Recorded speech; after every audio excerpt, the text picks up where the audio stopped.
بسم الله الرحمن الرحيم طويل الشوق يبقى في اغترابي فقير في الحياة من الصحاب ومن يأمنك يا دنيا الدوائي تدوسين المصاحب في التراب وأعجب من مريدك وهو يدري بأنك في الورى أم العجاب ولولا أن لي معنى جميلا لبعت المكث فيها بالذهب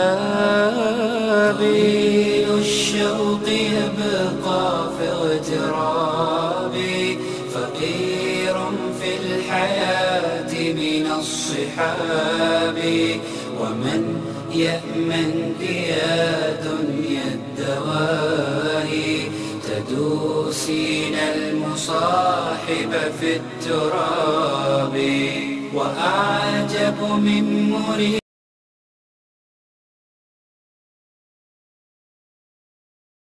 السلام عليكم ورحمة الله وبركاته.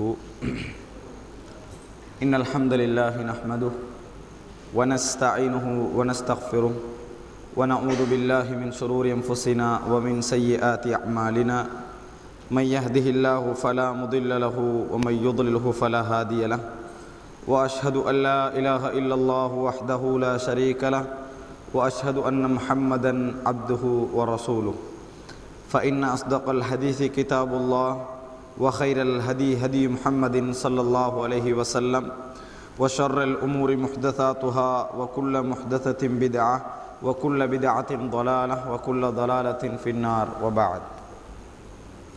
அன்புள்ள சகோதரர்களே சகோதரிகளே, ஒவ்வொரு செவ்வாய்க்கிழமைகளிலும் நடந்து வரக்கூடிய இந்த மார்க்க வகுப்பிலே இன்றைய தினம் இறைவனின் நீதிமன்றம் என்கின்ற தலைப்பில் இஸ்லாத்துடைய அடிப்படை நம்பிக்கையான மறுமை நாள் பற்றிய ஒரு முக்கியமான பகுதியை விளங்கப்படுத்த நான் பணிக்கப்பட்டதற்கிணங்க, அன்புள்ள சகோதரர்களே, சில விஷயங்களை உங்களுக்கு மத்தியிலே நான் ஞாபகப்படுத்திக் கொள்ளலாம் என்று நினைக்கின்றேன். அன்புள்ள சகோதரர்களே சகோதரிகளே, மறுமை நாள் என்பது இஸ்லாத்துடைய நம்பிக்கைகளில் அடிப்படை நம்பிக்கைகளில் ஒன்றாகும் என்பதை நாங்கள் புரிந்து வைத்திருக்கிறோம். எந்த அளவுக்கு என்று சொன்னால், அல்லாஹ்வை நம்புவதும் மறுமை நாளை நம்புவதும் ஏறத்தாழ கிட்டத்தட்ட ஒரே சம அளவில் நிற்கக்கூடிய அளவில் இஸ்லாம் எங்களுக்கு அதை சொல்லிக் கொண்டிருக்கிறது. குர்ஆனிலே அல்லாஹ் ரப்புல் ஆலமீன் பல வசனங்களிலே இன் குன்தும் துமினூன பில்லாஹி வல் யௌமில் ஆகிர், நீங்கள் அல்லாஹ்வையும் மறுமை நாளையும் ஈமான் கொள்ளக்கூடியவர்களாக இருந்தால் அப்படி என்று சொல்லி பலவிதமான கட்டளைகளை அல்லாஹு தாலா எங்களுக்கு கட்டளையிடுகிறான்.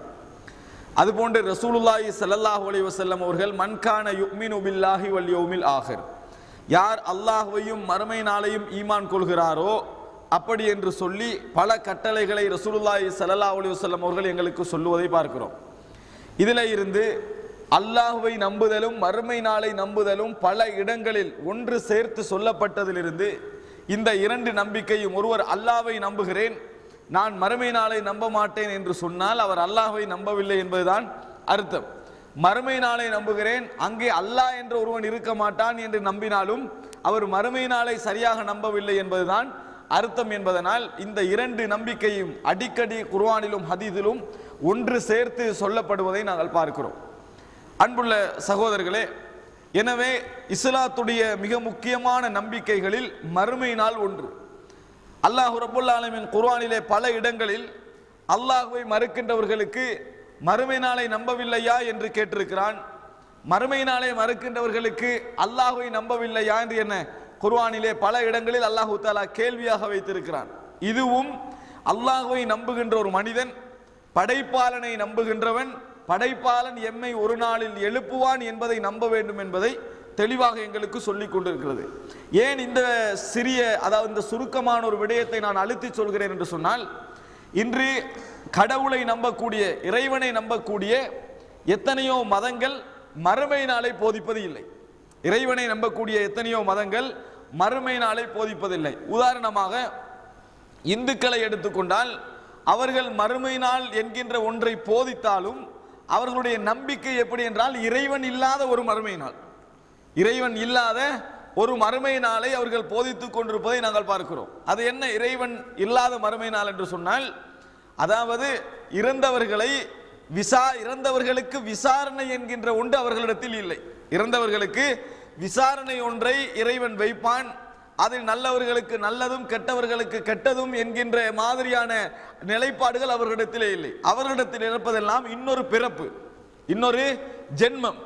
அதாவது நல்லவனாக அவன் வாழ்ந்திருந்தால் இதே மாதிரி மனித நிலையிலே தொடரலாம், அல்லது அதாவது உயர்தரமான வானவர்கள் என்ற லெவலை அடையலாம். மோசமானவனாக இருந்தா நாயோ பன்றியாகவோ குரங்காகவோ என்ன செஞ்சிருவான், அடுத்த பிறப்புல பிறப்பான் என்பதை ஒழிய இவன் ஏன் குரங்கா பிறந்தான் அவனுக்கும் தெரியாது, இது ஏன் நாயா பிறந்தான் அவனுக்கும் தெரியாது. விளங்கிட்டானே, ஒருத்தன் திடீர்னு நாயா மாறினா அவனுக்கு ஏன் நான் நாயா போனேன்னு விளங்கணும். அப்படியான மாதிரியான ஒரு நம்பிக்கை அவர்களிடத்தில் இருக்கிறது. ஆனால் இஸ்லாம் சொல்லுவது எப்படி என்றால், ஒருவனுக்கு ஒரு தண்டனை கொடுக்கப்படுகின்ற பொழுது இதற்காகத்தான் தண்டனை என்று இறைவன் விசாரித்து அதை நிரூபித்து அதை அவனை ஏற்றுக்கொள்கின்ற அளவில் சொல்லித்தான் தண்டனை வழங்கப்படும். ஆனால் சில மதங்கள் என்ன செய்யுதுன்னா மறுமை நாளை போதிக்கிறது, மறுமையை பயந்து கொண்டு போதிக்கிறது, அதான் அடுத்த ஜென்ம மறுபிறப்பை சொல்லி போதிக்கிறது. ஆனால் அங்கே விசாரணையோ இறைவனோ இல்லை. மறுபிறப்புல என்ன நடக்கும்னா நாயா பிறந்திருப்பாரு, மறுபிறப்புல என்ன நடந்திருப்பா குரங்கா பிறந்திருப்பாரு. இப்ப நாயா பிறந்த மனிதனுக்கு முந்திய பிறப்பு முழுமையாக ஞாபகம் வந்திருந்தால் அவன் எப்படி சொல்லுங்க பார்ப்போம், நான் எவ்வளவு நலவு செஞ்சிருந்தானே உலகத்துல, நான் எவ்வளவு நலவு செஞ்சுக்கிறேன். அப்ப நாயா பிறக்கிறது கெட்டது மட்டும்தானே பார்க்கப்பட்டிருக்குது, எந்த கெட்டதுக்காக வேண்டி நான் நாயா மாறினேன் அவனுக்கு வழங்கணுமா இல்லையா? அந்த மாதிரி எல்லாம் எதுவும் இல்லை, அந்த மாதிரி எல்லாம் எதுவும் இல்லை. அதனால் இஸ்லாம் அதை பகுத்தறிவு பூர்வமாக அணுகிறது. இறைவனை நம்பினால் மறுமை நாள் நம்பிக்கை இருக்க வேண்டும், மறுமை நாள் நம்பிக்கை இருந்தால் இறைவன் பற்றிய நம்பிக்கை இருக்க வேண்டும். இரண்டும் சேர்ந்துதான் என்ன செய்ய வேண்டும், ஒரு மூமினுடைய அடிப்படையாக மாறும். மறுமையை நம்புகிறேன் இறைவனை நம்பவில்லை, இறைவனை நம்புகிறேன் மறுமையை நம்பவில்லை என்கின்ற கொள்கையாலோ நம்பிக்கையாலோ இந்த உலகத்துக்கு எந்த பிரயோஜனமும் இல்லை, இந்த உலகத்திற்கு எந்த பிரயோஜனமும் இல்லை. இது முதல் அம்சம். அன்புள்ள சகோதரர்களை, இந்த அடிப்படையோடு விடயத்துக்கு வருகிறேன். அன்புள்ள சகோதரர்களே, மறுமை நாள் என்கின்ற ஒன்று நிகழுமா என்பது இன்றைய வளர்ந்து போன பகுத்தறிவாதிகள் என்று தங்களை சொல்லிக் கொள்ளக்கூடிய விஞ்ஞானிகள், இன்னுமுள்ள பகுத்தறிவாளர்கள், பொதுவாக தமிழ்நாடை எடுத்துக்கொண்டால் திராவிடர் கழகத்தை சேர்ந்தவர்கள் எல்லாம் அதாவது ஆஸ்திகர்கள் எல்லாம் ஒரு பெரிய அதாவது ஆர்கியூமெண்ட்டையே தொடர்ந்து கொண்டிருக்கிறார்கள். மறுமை நாள் என்னொன்று நிகழாது என்று. இது சம்பந்தமாக நாங்கள் தனியாக பேசியிருக்கிறோம். மறுமை நாள் நிகழுமா, அதற்கு பகுத்தறிவுபூர்வமான ஆதாரங்கள் என்ன என்று நாங்கள் தனியாக பேசியிருக்கிறோம். இந்த இடத்தில் அதுவல்ல, மறுமை நாள் ஒன்று இல்லை என்று வைத்துக் கொண்டால், இன்றைய தலைப்பு தான், மறுமை நாள் என்கின்ற ஒன்று இல்லை என்று வைத்துக் கொண்டால், மறுமை நாள் என்கின்ற ஒன்று நிகழாது என்று வைத்துக் கொண்டால் எப்படி இந்த உலகம் இருக்கும்? அந்த நம்பிக்கையை எடுத்துவிட்டால் இந்த உலகத்துக்கு மறுமை நாளுடைய நம்பிக்கை எந்த பாதிப்பை ஏற்படுத்தும், அது இல்ல, அதாவது மறுமை நாளுடைய நம்பிக்கை எந்த நலவை ஏற்படுத்தும், அப்படி நம்பாமை எவ்வளவு பெரிய பாதிப்பை ஏற்படுத்தும் என்பதை விளக்குவதுதான் இன்றைய தலைப்புடைய நோக்கம். அதனால்தான் இறைவனின் நீதிமன்றம் என்கின்ற தலைப்பு போட்டிருக்கிறோம். அன்புள்ள சகோதரர்களே, இல்லை என்றால் இறைவன் நீதிமன்றம் என்கின்ற வார்த்தை ஹதீஸ்களில் குர்ஆனில் இல்லை. நீதிமன்றம் என்பது நாங்கள் இந்த உலகத்திலே நீதிகளை விசாரிக்கின்ற இடங்களில் இறைவனுடைய நீதி விசாரித்தல் இடம் எப்படி இருக்கும், அந்த நம்பிக்கை இந்த உலகத்திற்கு நலவை சேர்க்குமா கெடுதியை சேர்க்குமா? மறுமை நாளை நம்புவது இந்த உலகத்திற்கு நலவை கொண்டு வந்து சேர்க்குமா கெடுதியை சேர்க்குமா என்பதை கொஞ்சம் யோசித்தாலேயே எல்லோருடைய முடிவு எதுக்கு வரும் தெரியுமா? மறுமை நாள் நம்பிக்கை என்பது இந்த உலகத்துக்கு ஒரு அடிப்படை தான், அதில் தான் இந்த உலகத்துடைய அனைத்து நலவுகளும் கட்டப்பட்டிருக்கின்றன. மறுமை நாள் அஸ்திவாரமாக இருந்தால்தான் உலக வாழ்க்கை உண்மையிலேயே சீர்வரும் என்கின்ற முடிவுக்கு மனிதன் வருவான். அதை விளக்குவதுதான் இறைவனின் நீதிமன்றம் என்கின்ற இந்த தலைப்புடைய அடிப்படையான நோக்கம், இந்த தலைப்புடைய அடிப்படையான நோக்கம். அன்புள்ள சகோதரர்களே, இந்த நேரத்தில் ஒரு சில விஷயங்களை நான் உங்களிடத்திலே சொல்ல வேண்டும். அந்த இறைவனுடைய விசாரணைய விஷயங்களை சொல்லுவதற்கு முன்னால் இன்னொன்றையும் புரிந்து கொள்ள வேண்டும்.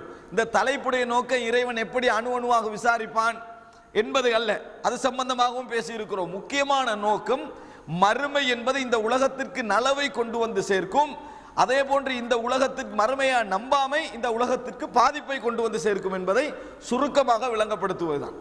அன்புள்ள சகோதரர்களே, இன்று உலகத்திலே அதாவது மறுமையை மறுக்கக்கூடியவர்கள், மறுமை இல்லை என்று சொல்லக்கூடியவர்கள், மறுமை தேவையில்லை என்று சொல்லக்கூடியவர்கள் சொல்லுகின்ற வாதம் எல்லாம் என்ன தெரியுமா? எங்களிடத்திலே பகுத்தறிவு இருக்கிறது, எங்களிடத்திலே சிந்திக்கக்கூடிய தன்மை இருக்கிறது, எங்களிடத்தில் மூளை இருக்கிறது, எனவே இது ஒன்று போதும் இந்த உலகத்தில் நல்ல முறையில் வாழ்ந்து கொள்வதற்கு, இது ஒன்று போதும் இந்த உலகத்தில் நல்ல மனிதர்களாக வாழ்ந்து கொள்வதற்கு, எது நல்லது எது கெட்டது என்பதை தீர்மானிப்பதற்கு எங்களது மூளை போதுமானது. மறுமையை நம்பாத எத்தனையோ பேர் தர்மம் செய்து கொண்டிருக்கிறார்கள், ஏழைகளை மதிக்கிறார்கள், அனாதைகளை மதிக்கிறார்கள், நல்ல முறையில் உறவாடுகிறார்கள், உறவை பேணுகிறார்கள், தாய் தந்தை உறவை பேணுகிறார்கள். இப்படியெல்லாம் மறுமையை நம்பாத எத்தனையோ பேர் வாழ்ந்து கொண்டிருக்கிறார்கள். மறுமை நம்பி எத்தனையோ பேர் கொலை செய்கிறார்கள், சாராயம் குடிக்கிறார்கள், இன்னும் உள்ள அட்டகாசங்களை செய்கிறார்கள், மதத்தின் பெயரால் கொலைகளை செய்கிறார்கள். எனவே மறுமை நம்பிக்கை என்பது ஒரு நலவை ஏற்படுத்தும் என்பதை ஏற்றுக்கொள்ள முடியாது என்று சொல்வதை பார்க்கிறோம். அவர்களுடைய முழு வாதமும் என்ன தெரியுமா? எங்களிடத்தில் மூளை இருக்கிறது, சிந்திக்கின்ற ஆற்றல் இருக்கிறது, பகுத்தறிவு இருக்கிறது என்பது. இதை நாங்கள் மற்ற மக்கள் சொல்லுவதை பார்க்கிறோம். அன்புள்ள சகோதரர்களே, இங்கே ஒரு அடிப்படையை நாங்கள் புரிந்து கொள்ள வேண்டும்.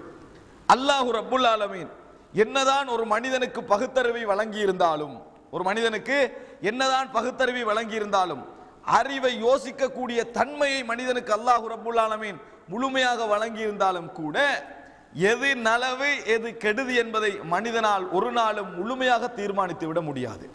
இறைவனுடைய வழிகாட்டல் இல்லாமல் இந்த மூளையை ஒருவன் வழிகாட்டாமல் ஒரு காலமும் ஒரு நல்ல தீர்மானத்துக்கு வர முடியாது. அன்புள்ள சகோதரர்களே, எப்படி என்று சொன்னால், கண் இருக்கிறது. இந்த கண்ணை பொறுத்த வரைக்கும் பார்க்கின்ற ஆற்றல் உள்ளதாக அல்லாஹு தாலா படைத்திருக்கிறான். எல்லாவற்றையும் பார்க்கின்ற ஆற்றல் உள்ளதாக அல்லாஹு தாலா படைத்திருக்கிறான். எனக்கு கண் இருக்கிறது என்பதற்காக வெளிச்சம் தேவையில்லை என்று ஆகாது. வெளிச்சம் தேவையில்லை, நான் பார்த்துக் கொள்வேன், எனக்கு கண் இருக்கிறது என்று சொல்லக்கூடாது. கண் இருந்தாலும் கண் பார்ப்பதற்கு ஒரு வெளிச்சம் தேவை.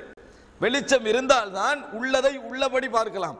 கண் இருந்தால் பார்க்கலாம் என்றால் இருட்டிலையும் பார்க்கணும், என்ன செய்யணும்? வெளிச்சத்திலையும் பார்க்கணும். கண் என்ன செய்யும்? ஒரு வெளிச்சம் இருந்தால் தான் உரிய பொருளை உரிய முறையில் காட்டும். எந்த அளவுக்கு இருட்டாய்க்குமோ அந்த அளவுக்கு பார்வை மாறி என்ன செய்யும்? தீர்மானிக்கும். அதே போன்று மூளைக்கும் சிந்தனைக்கும் இறைவன் சில ஒளியை வைத்திருக்கிறான். அந்த ஒளிதான் இறைவன் காட்டுகின்ற அந்த வழிகாட்டல். இந்த வழிகாட்டல் இல்லாமல், அந்த நம்பிக்கை இல்லாமல் இந்த உலகத்தை பார்த்தால் நிச்சயமாக பலவிதமான தலைகீழான முடிவுகள் இந்த உலகத்தில் உண்டாகும். உலகத்துடைய ஒழுங்கு சீர்குலையும். ஒரு மேலோட்டமா பார்க்கின்ற பொழுது சிலது நல்லது மாதிரி வழங்கும். ஏழைகளுக்கு நன்மை செய்யலாமே, அது நல்லா வழங்குதானே, களவெடுக்க கூடாதுன்றது வழங்குதானே, விபச்சாரம் செய்யக்கூடாதுன்றது வழங்குதானே என்று மேலோட்டமாக பார்க்கின்ற பொழுது அது நலவு போன்று விளங்கும். ஆனால் சற்று சிந்தித்து பார்த்தீர்கள் என்றால் எல்லாவற்றையும் எங்களுக்கு சிந்தனைகள் மூலம் தீர்மானித்து விட முடியாது. நல்லது என்று தீர்மானிப்பதையும் எந்த நேரமும் நல்லது என்று தீர்மானித்து விட முடியாது. காரணம், சிந்தனையில் அல்லாஹு தஆலா ஒரு தூரம் போகின்ற அளவில் தான் வைத்திருக்கிறான். உதாரணத்துக்கு நான் சொல்லுகிறேன். இன்று வட்டி பொருளாதார முறை சர்வதேச உலகை வியாபித்திருப்பதை நாங்கள் பார்க்கிறோம். வட்டி பொருளாதார முறை, இந்த வட்டி பொருளாதார முறையால் இந்த உலகத்திற்கு லாபமா கெடுதியா என்று உலகியல் பொருளியல் அறிஞர்கள் இருக்கிறாங்களே, இந்த உலகத்துறையிலேயே இருக்கிறாங்களே, ஆன்மீகத்தோடு சம்பந்தப்படாம அவர்கள் அனைவரிடத்திலும் கேட்டாலும் ஒரே வார்த்தையாக சொல்வார்கள், இந்த வட்டி பொருளாதார முறை ஒரு நாளும் ஒரு ஆளை கொழுக்க வைக்காது, வீங்க வைக்கும். ஒரு நாளும் ஒருவரை கொழுக்க வைக்காது, என்ன செய்ய வைக்கும்? அடிச்சு வீக்கம் வருமே, அதைத்தான் இந்த உலகத்தில் அது செய்யுமே ஒழிய ஒரு நாள் ஒழுங்கான கொழுப்பை என்ன செய்யாது, அது தராது என்பதை அனைத்து பொருளியல் அறிஞர்களும் சொல்லுவார்கள். அன்புள்ள சகோதரர்களை, இன்று ஐரோப்பா நாடுகள், அமெரிக்க நாடுகள் வீழ்ச்சியை சந்தித்துக் கொண்டிருக்கின்றன என்று சொன்னால் வட்டி பொருளாதாரத்தால் அவர்கள் வீங்கி இருப்பதுதான் காரணம் என்பதை ஏற்றுக்கொள்கிறார்கள். இருந்தும் கூட சின்ன விஷயம் தொடக்கம் பெரிய விஷயங்கள் வரைக்கும் வட்டியை ஒரு அடிப்படையாக வைத்து இந்த உலகம் சுரண்டி கொண்டிருப்பதை பார்க்கிறோம். இதெல்லாம் யார் கூடி எடுத்த தீர்மானம்? பகுத்தறிவாளர்கள் கூடி எடுத்த தீர்மானம் தான் அது. சென்ட்ரல் பேங்க் என்ற ஒன்றை எதுக்கு வச்சுக்கிறான்னு சொல்லுங்க பார்ப்போம். எவனாவது இந்த மாதிரி பேங்க் வட்டி என்று எடுத்து கீழே உழுவுற டைம்ல அவர் தான் கை கொடுப்பார். அவர் கை கொடுத்து சென்ட்ரல் பேங்க் என்ன செய்ய நேரடியாக அதை இயக்கக்கூடிய இடத்துக்கு கொண்டு வரும். அப்ப வட்டி என்பது என்றோ ஒரு நாள் வீழும் என்பதை அந்த மத்திய வங்கி நிரூபித்துக் கொண்டிருக்கிறது. இலங்கையுடைய எத்தனையோ வங்கிகள் சூறாடப்பட்ட பொழுது, வீழ்ச்சி அடைந்த பொழுது காப்பாற்றினது சென்ட்ரல் பேங்க் தான். அவனுக்கு யார் கொடுத்தது? World Bank. வழங்கிட்டானே. இப்படியான அமைப்பில் தான் இந்த உலகத்துடைய வட்டி பொருளாதாரம் போய்கொண்டிருக்கிறது. ஆனால் இவர்கள் எல்லோரும் யார்? பகுத்தறிவாதிகள், பகுத்தறிவை ஏற்றுக்கொண்டவர், பகுத்தறிவு மூலம் சாதிக்க முடியும் என்று சொன்னவர்கள்.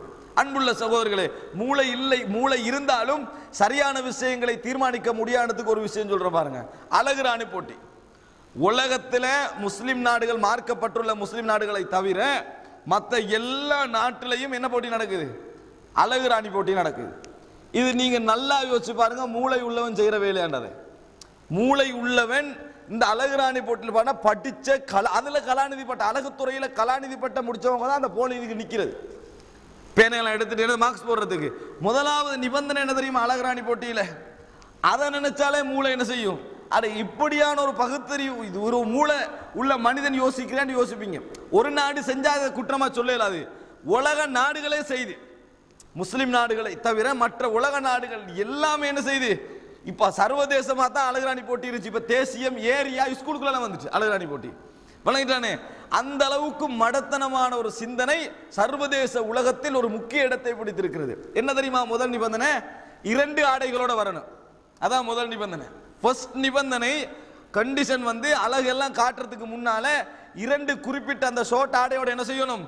அவர்கள் வர வேண்டும். வந்து மார்க்ஸ் எல்லாம் முடிஞ்ச பிறகு தான் அழகுராணி போட்டிக்கு அதான் மோலா இன்டர்வியூ தகுதியே. வழங்கிட்டானே. அட்மிட் ஆகணும்னா என்ன செய்யணும்? மோலா இந்த 2லயும் பாஸ் ஆகணும். இப்படி ஒரு கேவலங்கெட்ட ஒரு விஷயத்தை சர்வதேச உலகத்தில் இதை செய்து கொண்டிருக்கிறது. அற்புதம் என்ன என்று சொன்னால், இந்த போட்டி இஸ்ரேல்ல இல்லை. வழங்கிட்டா. இந்த போட்டி உலகத்துக்கே உண்டாக்கி கொடுத்த இந்த போட்டி எங்க இல்லை? அவன் நாட்டில் இல்லை. அவன் கவனமா இருக்கிறான். இதுக்குள்ள வந்துடக்கூடாது, நான் தான் உலகத்துக்கு ஏற்படுத்தி விட்டேன், எனக்குள்ள வந்துடப்படாது அவன் என்ன செய்யறான்? கவனமாக இருக்கிறான். அன்புள்ள சகோதரர்களே, இதை உலகமாக சேர்ந்து நடத்துகிறது என்றால் நினைச்சு பாருங்க, மூளை உள்ளவன் செய்யற போட்டியா இது என்று சொல்லி. எந்த நாட்டிலேயாவது நல்ல முறையில் இந்த ஐட்டங்கள் அதாவது விற்க வேண்டும், எந்த ஐட்டம் இந்த அதாவது இந்த மேக்கப் ஐட்டங்கள் இருக்குதானே, இவைகள் எல்லாம் விற்கப்பட வேண்டும் என்றால் அந்த நாட்டில் அழகுராணி போட்டி நடக்கும். வணங்கிட்டானே. நடந்தா அந்த நாட்டில் அது அன்றைக்கு ஒரு பெரிய பிசினஸாக சர்வதேச வியாபாரிகள்லாம் வந்து இறங்குவாங்க அந்த நாட்டுக்கு. அப்ப இப்படியான ஒரு உள்நோக்கத்தோடு நடக்கக்கூடிய இந்த மாதிரியான விஷயங்களை காண்கிறோம். இது மாத்திரமல்ல சகோதரர்களே, ஏராளமாக ஒன்றன் பின் ஒன்றாக சொல்லிக்கொண்டே போகலாம். பகுத்தறிவாளர்கள் எடுக்கின்ற விஷயம் அல்ல. நீங்கள் பார்க்கலாம் செய்தி விஷயங்களை. விளங்கிட்டானே. ஒருவருக்கு தண்டனை விதிக்கிறாங்க. எத்தனை வருஷம் தெரியுமா? டபுள் ஆயுள் தண்டனை. என்னது? டபுள் ஆயுள் தண்டனை எப்படி கொடுக்குற சொல்லுவாங்க நீங்க? 2 ஆயுள் தண்டனை கொடுத்துக்கிறாங்க. டபுள் ஆயுள் தண்டனை. ஒரு ஆயுள் தான் ஒத்தனுக்கு இருக்குது. விளங்கிட்டா. இந்து மத கொள்கையில் இருந்தாலும் பரவாயில்ல, பௌத்த மத ஆட்சியில் இருந்து கண்டு டபுள் ஆயுள் தண்டனை கொடுத்தா எப்படி இருக்கும்? இது இங்க மட்டுமல்ல, உலகத்துல எல்லா இடத்துலயும் டபுள் ஆயுள் என்னது ஆயுள் தண்டனை இருக்கு. எங்க தேடி பாருங்க நீங்க. அது என்னடா டபுள் ஆயுள் தண்டனை கேட்டா, டைம் கிடைச்சா குறைக்கிறதுக்கு தான் அது. இப்போ ஒரு ஆயுள் தண்டனை வைங்களே, அவன் நிலைமை என்ன சொல்லுவோம்? திடீர்னு முக்கியஸ்தர்களுடைய விசிட்ல ஒரு 20 வருஷத்தை குறைச்சா அவனுக்கு என்ன செய்யும்? ஒரு 20 ஆகிற. டபுள் ஆயுள் தண்டனை இருந்தா என்ன நடக்கும் தெரியுமா? அந்த குறையிருக்கிற வேலை நடக்காது. அதாவது குறைச்சாலும் ஆயுள் தண்டனையில தான் நிற்கும். ஒரு ஆயுள் தண்டனையை குறைச்சா அடுத்த ஆயுள் தண்டனை இருக்குது, அதுல நிற்கும். அதனால தான் நீதிமன்றம் என்ன செய்ய தெரியுமா? டபுள் ஆயுள் தண்டனை அப்படின்னு கொடுக்குது. அப்ப கொடுத்தா யாராவுடைய ஒரு போப்பாண்டவர் அந்த நாட்டுக்கு அந்த ஏரியாவுக்கு வரான்னு வைங்களே, ஸ்பெஷலாக கொஞ்சம் பேருக்கு விடுதலை கொடுப்பாங்க. அதுல இவருக்கு என்ன செய்யும்?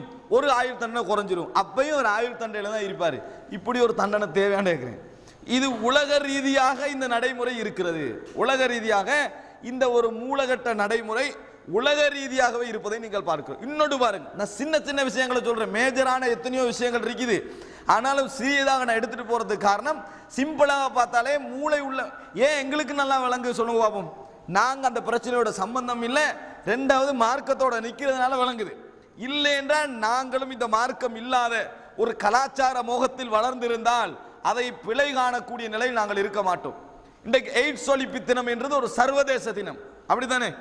எய்ட்ஸ் ஒழிப்பு தினம் வந்து சர்வதேச தினம். எய்ட்ஸ் ஒழிப்பு தினத்தில் என்ன செய்யணும் சொல்லுங்க? எய்ட்ஸ் வராத மாதிரி நடந்து கொள்ளணும். ஆம்பளை பொம்பளையா சேர்ந்து டான்ஸ் ஆடுறாங்க. வணங்கிட்டா.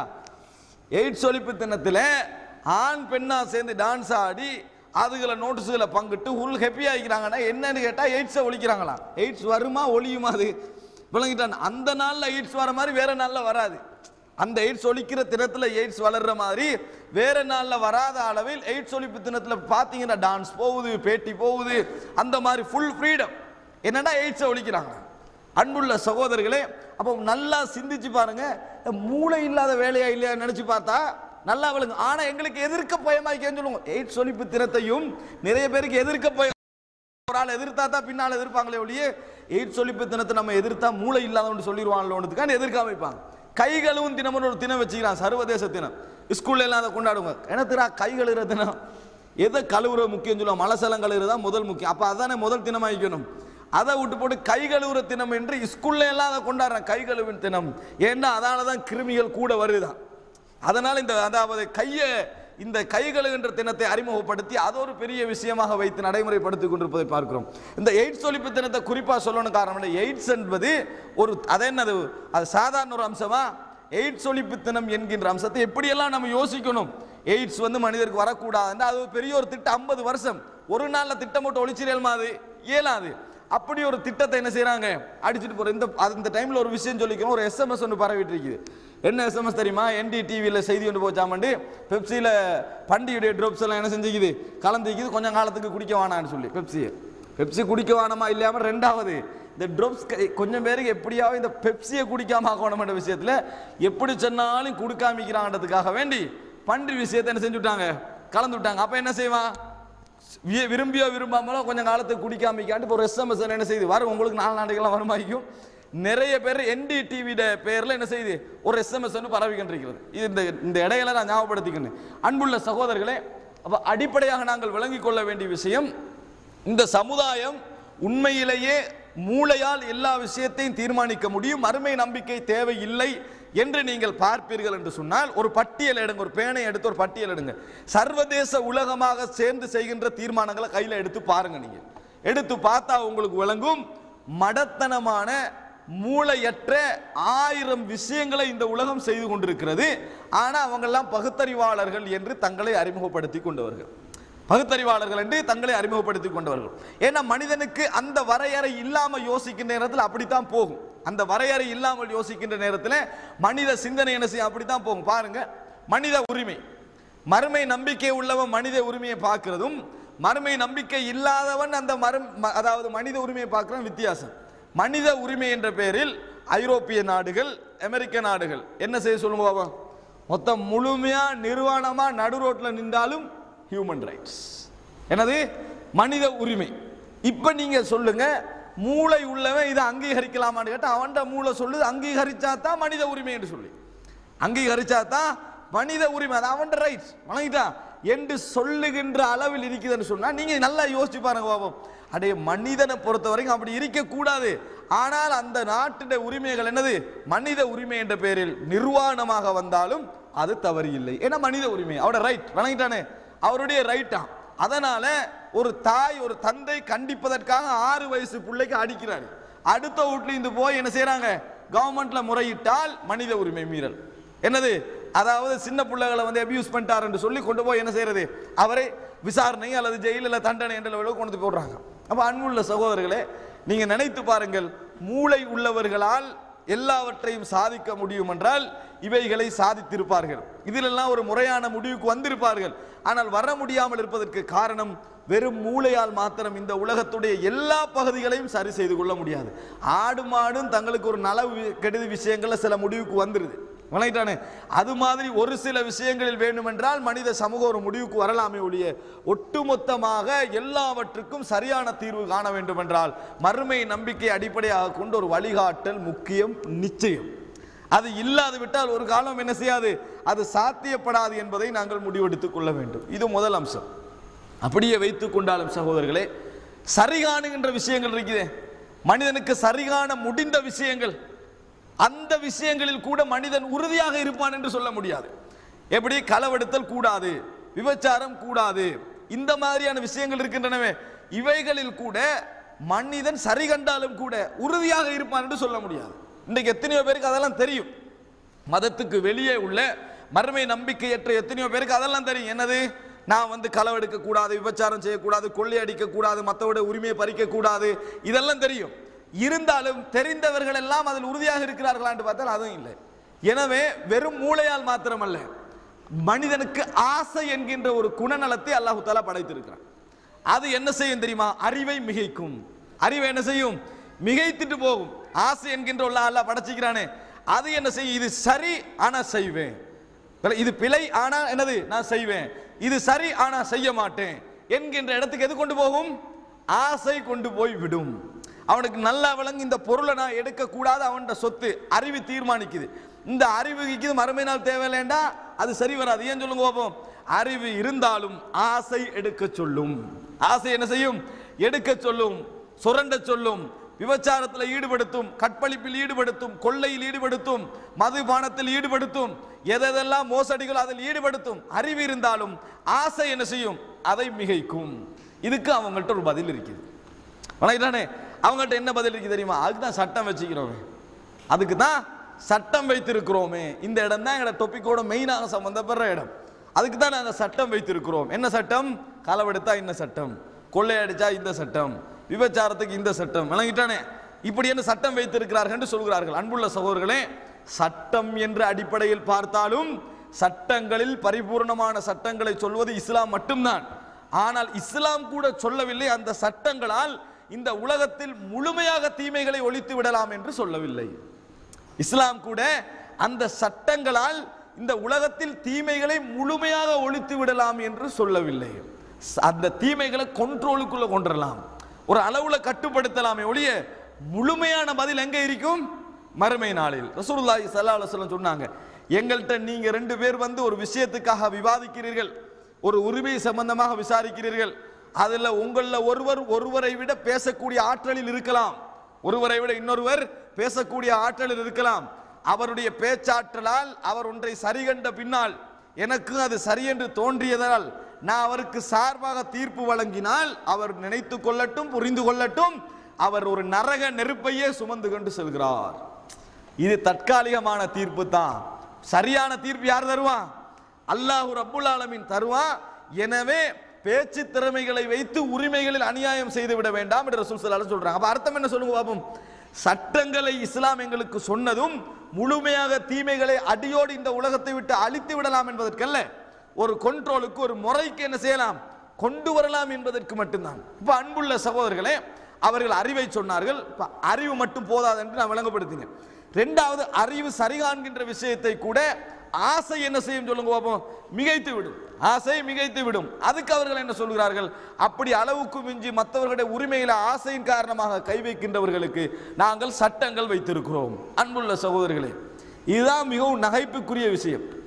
இந்த சட்டங்கள் வைத்திருப்பதனால் நான் சொன்னேன் ஏற்கனவே, பரிபூர்ணமாக சட்டம் வைத்திருந்தாலும் எல்லோருக்கும் நீதி வழங்கிவிட முடியாது. இந்த உலகத்தில் எல்லோருக்கும் நீதி வழங்கிவிட முடியாது பரிபூர்ணமாக வச்சிருந்தா. இது உள்ள சட்டமெல்லாம் பரிபூர்ணமே இல்லை. இந்த சட்டங்களில் அதிகமானவைகள் ஓட்டையானவைகள், மனிதர்களாக கூடி முடிவெடுத்தவைகள். 50 வருஷத்துக்கு முந்தி சரியாக இருந்திருக்கும், 50 வருஷத்துக்கு முந்தி அது பிழையாகுது. அப்படித்தானே? ஒரு காலத்தில் அடிமை என்கின்ற சட்டம் இருக்குதானே, ஸ்லேவரி. இந்த அடிமை சட்டம் வந்து எழுதப்படாத ஒரு சாசனமாக ஒரு காலத்தில் இருந்துச்சு. விளங்கிட்டானே? எழுதப்படல. ஐரோப்பா உலகத்தண்டை ஏசினாலும் சரி, உலகத்திலேயே எல்லா இடங்களிலும் இந்த ஸ்லேவரி அடிமைத்துவம் இருந்தது. வணங்கிட்டா? கடனுக்காக அடிமைப்படுத்துறது, ஆளை கடத்திட்டு போய் அடிமைப்படுத்துறது, ஒரு நாட்டிலிருந்து இன்னொரு நாட்டுக்கு வேலை வாங்குறதுக்காக அடிமைப்படுத்துவது, இயலாதவர்களை அடிமைப்படுத்துவது, வெள்ளையர்கள் கருப்பினர்களை அடிமைப்படுத்துவது என்பதெல்லாம் உலகத்தில் இருந்துச்சு. இன்றைக்கு அதை முறிச்சு என்னது, அடிமை சட்டம் இல்லை என்று கொண்டு வந்துட்டான். அப்படித்தானே? இந்த மாதிரி அன்றைக்கு ஒரு சட்டம் இருந்துச்சு, அதையும் மனிதர்கள் தான் தீர்மானிச்சு வச்சிருந்தாங்க. இன்றைக்கு ஒரு சட்டம் இருக்கு, நல்லா புரிஞ்சுங்க. இன்றைக்கு ஒரு சட்டம் இருக்குது, அடிமைத்துவம் இல்லை என்ற சட்டம். ஆனா இதில் அற்புதமான விஷயம் என்ன தெரியுமா? மனிதர்கள் எல்லோரும் சேர்ந்து முடிவெடுத்ததான் அடிமைத்துவம் இல்லை என்றது. இன்றைக்கும் அடிமைத்துவம் இல்லைதான். அன்புள்ள சகோதரர்களை, கற்பனை பண்ணி பாருங்கள். இந்த அடிமைத்துவம் இல்லை என்ற சட்டத்தில் என்ன நடக்கிறது தெரியுமா? வருடத்துக்கு 8 லட்சம் பேர் அடிமையாகிறார்கள். வருடத்திற்கு 8 லட்சம் பேர் அடிமையாகிறான். உங்களுக்கு விளங்கப்படுத்திக்கிறது எது? Human traffic. விளங்கிறானே? ஆள் கடத்தல். இதுல வருடத்திற்கு 8 லட்சம் பேர் அடிமையாகிறார்கள் என்று சொன்னால் நினைத்து பாருங்கள். இது கணிப்பீட்டுக்கு வந்தது, விளங்கிட்டான்? கால்குலேஷனுக்கு, இந்த தீர்மானத்துக்கு, இந்த புள்ளி விவரத்துக்கு வந்தது. இப்போ வராதைகள் நீங்க நினைச்சு பாருங்க பாவம். நினைச்சுக்கல தாங்கி 15-20 லட்சம் நினைக்க தாங்கிது. அன்புள்ள சகோதரர்களே, சட்டம் இல்லாமல் சட்டமாக்கி இருந்தார்களே அடிமைத்துவத்தை, அப்படி மனிதன் தீர்மானிச்சிருந்தான். அதே நேரத்தில் அடிமைத்துவம் இல்லை என்று முடிவெடுத்தானே, அப்பையும் மனிதன் அடிமையாகி கொண்டிருக்கிறான் என்றால் இந்த சட்டங்களால் ஒரு காலம் என்ன செய்ய முடியாது, மனித ஆசைகளை ஒரு முழுமையான கண்ட்ரோலுக்குள் கொண்டு வர முடியாது. ஒரு நாட்டில் அந்த சட்டம் இருக்கு என்று சொல்லிட்டு போகலாமே ஒழிய முழுமையான ஒரு கண்ட்ரோலுக்குள்ள கொண்டு வர முடியாது. அன்புள்ள சகோதரர்களே, இப்ப 8 லட்சம் பேரை கடத்தி கொண்டு போறானே காதல் என்ற மாயையில், ஊட்ட விட்டு விரக்தி அடைஞ்சு வெளியே போன அந்த பெண்களை படிப்பு என்ற பெயரில், தொழிலுக்கு வெளியே போற பெண்கள் என்ற பெயரில் சிறுவர்கள் இப்படியெல்லாம் கடத்திட்டு போய் அடிமைப்படுத்தி கண்டிக்கிறான் தானே.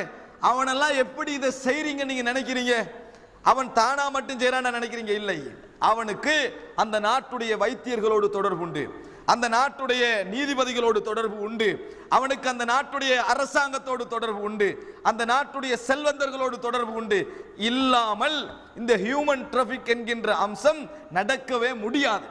அன்புள்ள சகோதரர்களே, அதெல்லாம் வெளிப்படையா செய்தியா வந்துச்சோ அவர்களை பிடித்து நாங்க கட்டுப்படுத்தின லெவலுக்கு கொண்டு வருவோம். எதெல்லாம் வரலையோ அவர்களுடைய வாழ்க்கை அடிமை வாழ்க்கை தான். ஒரு இருட்டறையில எங்கேயோ ஒரு இடத்துல தன் குடும்பத்தையும் தன் உறவுகளையும் நினைத்து கண்ணீர் வடித்துக் கொண்டு இந்த அடிமை இவருடைய பாலியல் வேட்கைக்காக அடிமைப்பட்டு கொண்டு உயிர் விடுவதை தவிர அவர்களுக்கு வேறு வழியே இல்லை. எந்த நீதிமன்றங்கள் அவர்களுக்கு தீர்ப்பு சொல்லும்? எந்த நீதிமன்றங்கள் அவர்களுக்கு தீர்ப்பு சொல்லும் என்று நீங்கள் நினைக்கிறீர்கள்? நினைத்து பாருங்கள் அன்புள்ள சகோதரர்களே. ஆக அந்த நீதிமன்றங்களாக விரும்பி இந்த சட்டங்களை நடைமுறைப்படுத்துகின்ற இஸ்லாமிய ஆட்சி என்று வைங்களேன், இஸ்லாமிய ஆட்சியாக இருந்தாலும் கூட 100% தான் இதை அடக்கலாமே ஒழிய, 100% தான் இதை கண்ட்ரோலுக்கு கொண்டு வரலாமே ஒழிய 10% உலகத்தில் புரியாத வண்ணம் இந்த அநியாயங்கள் நடக்கும். 10% இந்த அநியாயங்கள் நடக்கும். அன்புள்ள சகோதரர்களே, ஆக இது ஒரு விஷயம், சட்டங்களில் உள்ள ஓட்டைகள். இன்னொன்று என்ன தெரியுமா? சட்டங்கள் சரியாக இருந்தாலும் அவனுடைய செல்வாக்கை பயன்படுத்தி வெளியே வருவதை பார்க்கிறோம். யூகோஸ்லாவியா ஜனாதிபதி விளங்கிட்டா கோசோவோவில் செஞ்ச அநியாயங்கள் உலகமே 2 கண்ணால பார்த்துட்டு இருந்துச்சு.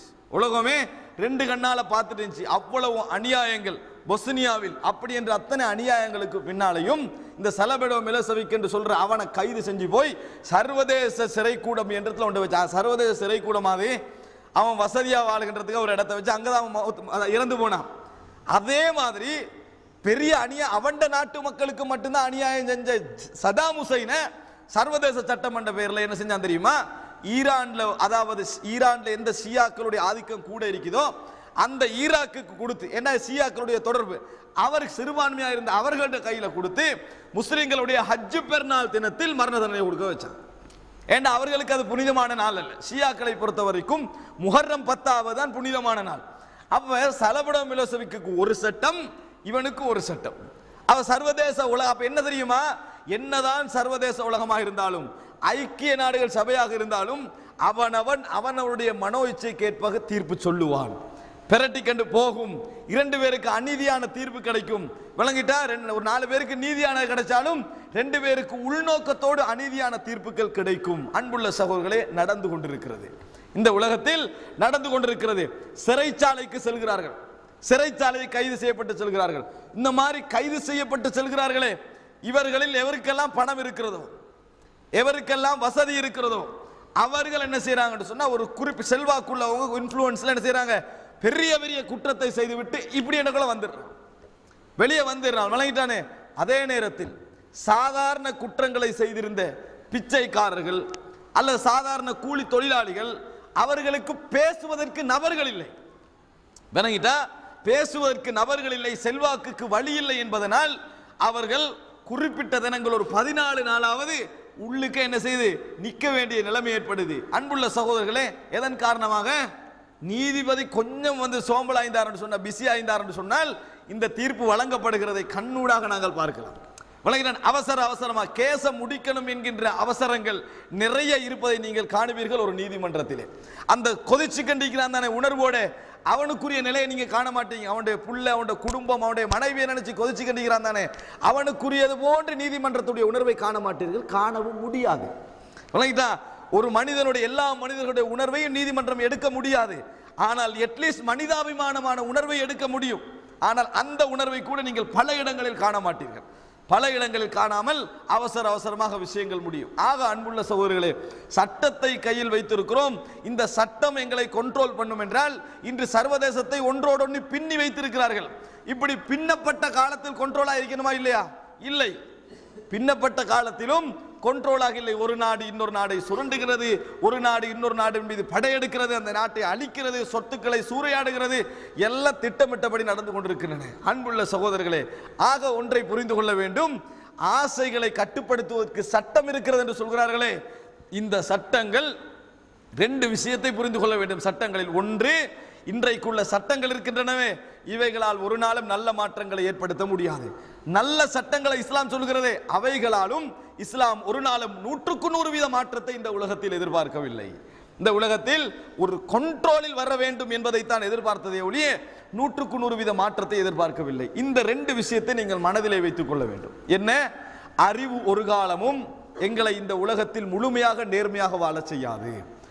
ஆசைக்கு எதிராக இருக்கக்கூடிய சட்டங்களும் எங்களை ஒரு காலமும் எந்த நேரமும் நேர்மையில் வைத்துக் கொண்டிருக்காது. இதையெல்லாம் தாண்டி இதையெல்லாம் தாண்டி அல்லாஹு ரப்புல் ஆலமீனுடைய மறுமை நாள் நம்பிக்கை இருக்கிறது. நான் விசாரிக்கப்படுவேன், நான் அல்லாஹு ரப்புல் ஆலமீன் என்னை விசாரிப்பான். அந்த விசாரணையை பொறுத்த வரைக்கும் நான் யாருக்கு காணாமல் செய்தாலும், எவருக்கு ஒளித்து கொண்டு செய்தாலும், எவர் மறக்காமல் செய்தாலும் விடுதலையற்ற ஒரு விசாரணை, விடுதலையற்ற ஒரு தண்டனை. அப்படி லெவல்ல தான் என்ன செய்யும்? இறைவனுடைய விசாரணை இருக்கும் என்று ஒருவன் நம்புகிறானே, அவனுடைய உள்ளத்திலே ஏற்படுகின்ற மாற்றம் இருக்கிறதே, அவன் தன்னை வந்து கண்ட்ரோல் பண்ணி கொள்கின்ற ஆற்றல் இருக்கிறதே, ஒரு காலம் இந்த அறிவையும் ஆசைக்கு எதிரான சட்டங்களையும் நம்புகின்ற மனித உள்ளங்களில் ஏற்படவே மாட்டாது. ஏற்படவே மாட்டாது. ஏனால் இவன்கிட்ட உள்ளதெல்லாம் அந்த அளவுல உள்ளதுதான். அவன்கிட்ட பணம் அவனை மிகைக்க வைக்கும், ஆசை சட்டங்களை தாண்டி மிகைக்க வைக்கும். அன்புள்ள சகோதரர்களே, இது நீங்கள் ஒரு மிகப்பெரிய ஒரு அடிப்படை மனதிலே பதிய வைத்துக் கொள்ள வேண்டும். மறுமை நாளுடைய நம்பிக்கை தான். ஜெயிலுக்குள்ள 20 வருஷமா குந்திட்டிக்கிறானே, அவனை திருத்தலாம். ஜெயிலுக்குள்ள 20 வருஷமா குந்திட்டிக்கிறானே, எந்த நம்பிக்கை திருத்தம் தெரியுமா? அவன்கிட்ட அறிவு இருக்குது, இப்ப சட்டத்துக்கு தண்டனையும் கொடுத்துட்டீங்க, இப்ப என்ன திருத்துறது? அவனுக்கு திருந்தினா உனக்கு சொர்க்கம் உண்டு என்பதில் தான் அவனுக்கு என்ன செய்து வாழ்க்கை இருக்குதே ஒழிய அவனுக்கு மறுமை நாள் நம்பிக்கை இல்லைன்னு வைங்களேன். 40 கொலை செஞ்சு ஒருத்தனை ஜெயிலில் போட்டிக்கிறான், மறுமை நாள் உண்டே இல்லை வைங்களே, தண்டனை கொடுத்தாச்சு, ஆயுள் தண்டனை. நீங்க நினைக்கிறீங்களா இந்த நாட்டுக்கு நலவு வருமாட்டா ப்ரோ? ஆயுள் தண்டனையும் கொடுத்தாச்சு, வணங்கிட்டா 40 கொலை கன்ஃபார்ம். உதாரணத்துக்கு அந்த மாதிரி ஆயிட்டு, மறுமை நாள் உண்டே இல்லை. இப்போ அவன் என்ன செய்வான் சொல்லுங்க பாப்போம்? நான் இப்போ இந்த உலகத்தோட முடிய போறேன், எனக்கு கொலையாளி என்று தீர்மானிச்சாச்சு சொன்னால் அவனால கொலை கூடுமா குறையுமா?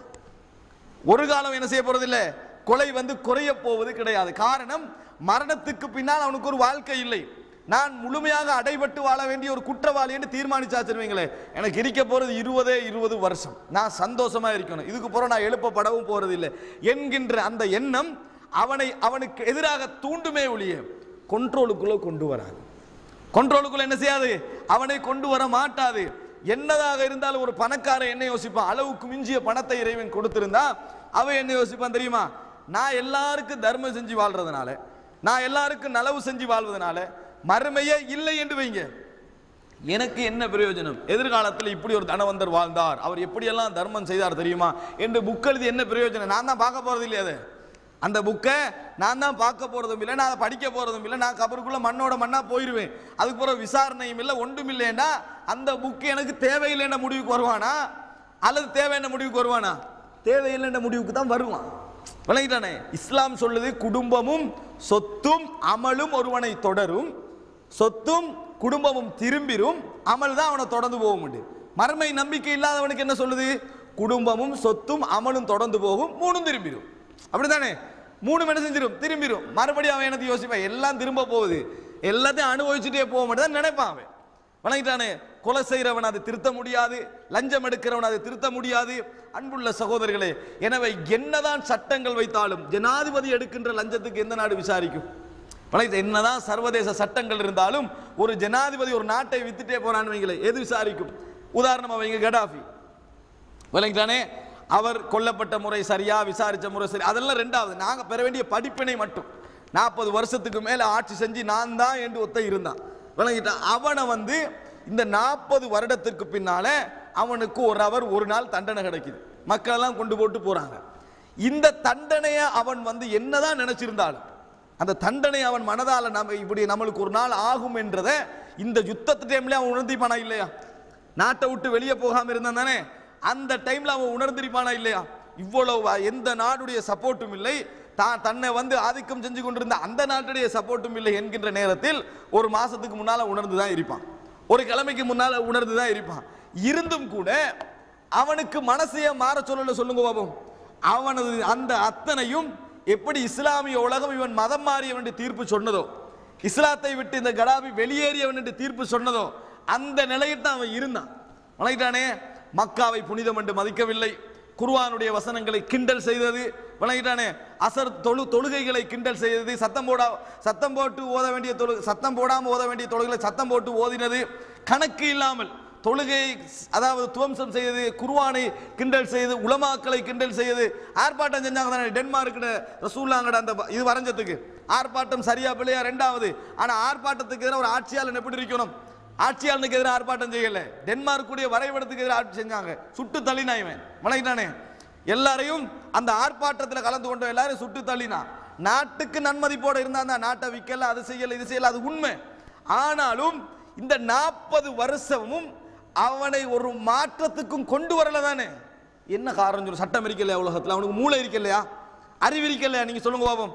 அவருக்கு அறிவு இருந்தது, வணங்கிட்டானே, ஆசையை கட்டுப்படுத்துகின்றதுக்கு சர்வதேச சட்டமும் இருந்தது. ஆனால் மௌத்து வரைக்கும் அவனால் உணர முடியவில்லை என்று சொன்னால் தூய்மையான அந்த நம்பிக்கையின்மைதான் சகோதரர்களே, தூய்மையான அந்த நம்பிக்கையின்மைதான் இதை உணர்த்தி கொண்டிருக்கிறது. அந்த வார்த்தை தான் மிக முக்கியமான ஒரு அம்சம். கிண்டல் செய்து வாழ்ந்தவனுக்கு இறைவன் கொடுத்த ஒரு முடிவு. அன்புள்ள, அது சரியா பிள்ளையா என்பது உலக பார்வை, அது வேற அம்சம். ஆனால் இறைவனுடைய முடிவு என்பது அந்த இடத்துல விளங்குதா இல்லையா? அன்புள்ள சகோதரர்களே, நாங்கள் உணர வேண்டிய ஒரு அம்சம், அவருடைய மார்க்கத்துக்கு முரணான அம்சங்கள் நிறைய இருக்குது. நான் இங்க சுருக்கமா இந்த தலைப்புக்குள்ள வந்ததுனால சொல்லிட்டு போறேன். இந்த உலகத்திலே பெரிய பெரியவர்களுக்கெல்லாம் திருந்தி வாழ்வதற்கு சந்தர்ப்பம் இல்லாமல் போனதெல்லாம் மறுமையை விட்டும் பெருமை அடித்ததும் இறை நம்பிக்கையை விட்டும் பெருமை அடித்ததும் தான் என்பதை நாங்கள் மறந்துவிடக் கூடாது. ஆக அன்புள்ள சகோதரர்களை, இந்த அடிப்படை உள்ளத்திலே உறுதியாக நிறுத்திக் கொள்ளுங்கள். வெறும் அறிவு எங்களை ஒரு நாளும் நல்ல வழிக்கு கொண்டு போய் சேர்க்காது. வெறும் அறிவு மட்டும், கண்ணுக்கு ஒளி இருப்பதை போல் மூளைக்கும் ஒரு வழிகாட்டல் இருக்க வேண்டும்.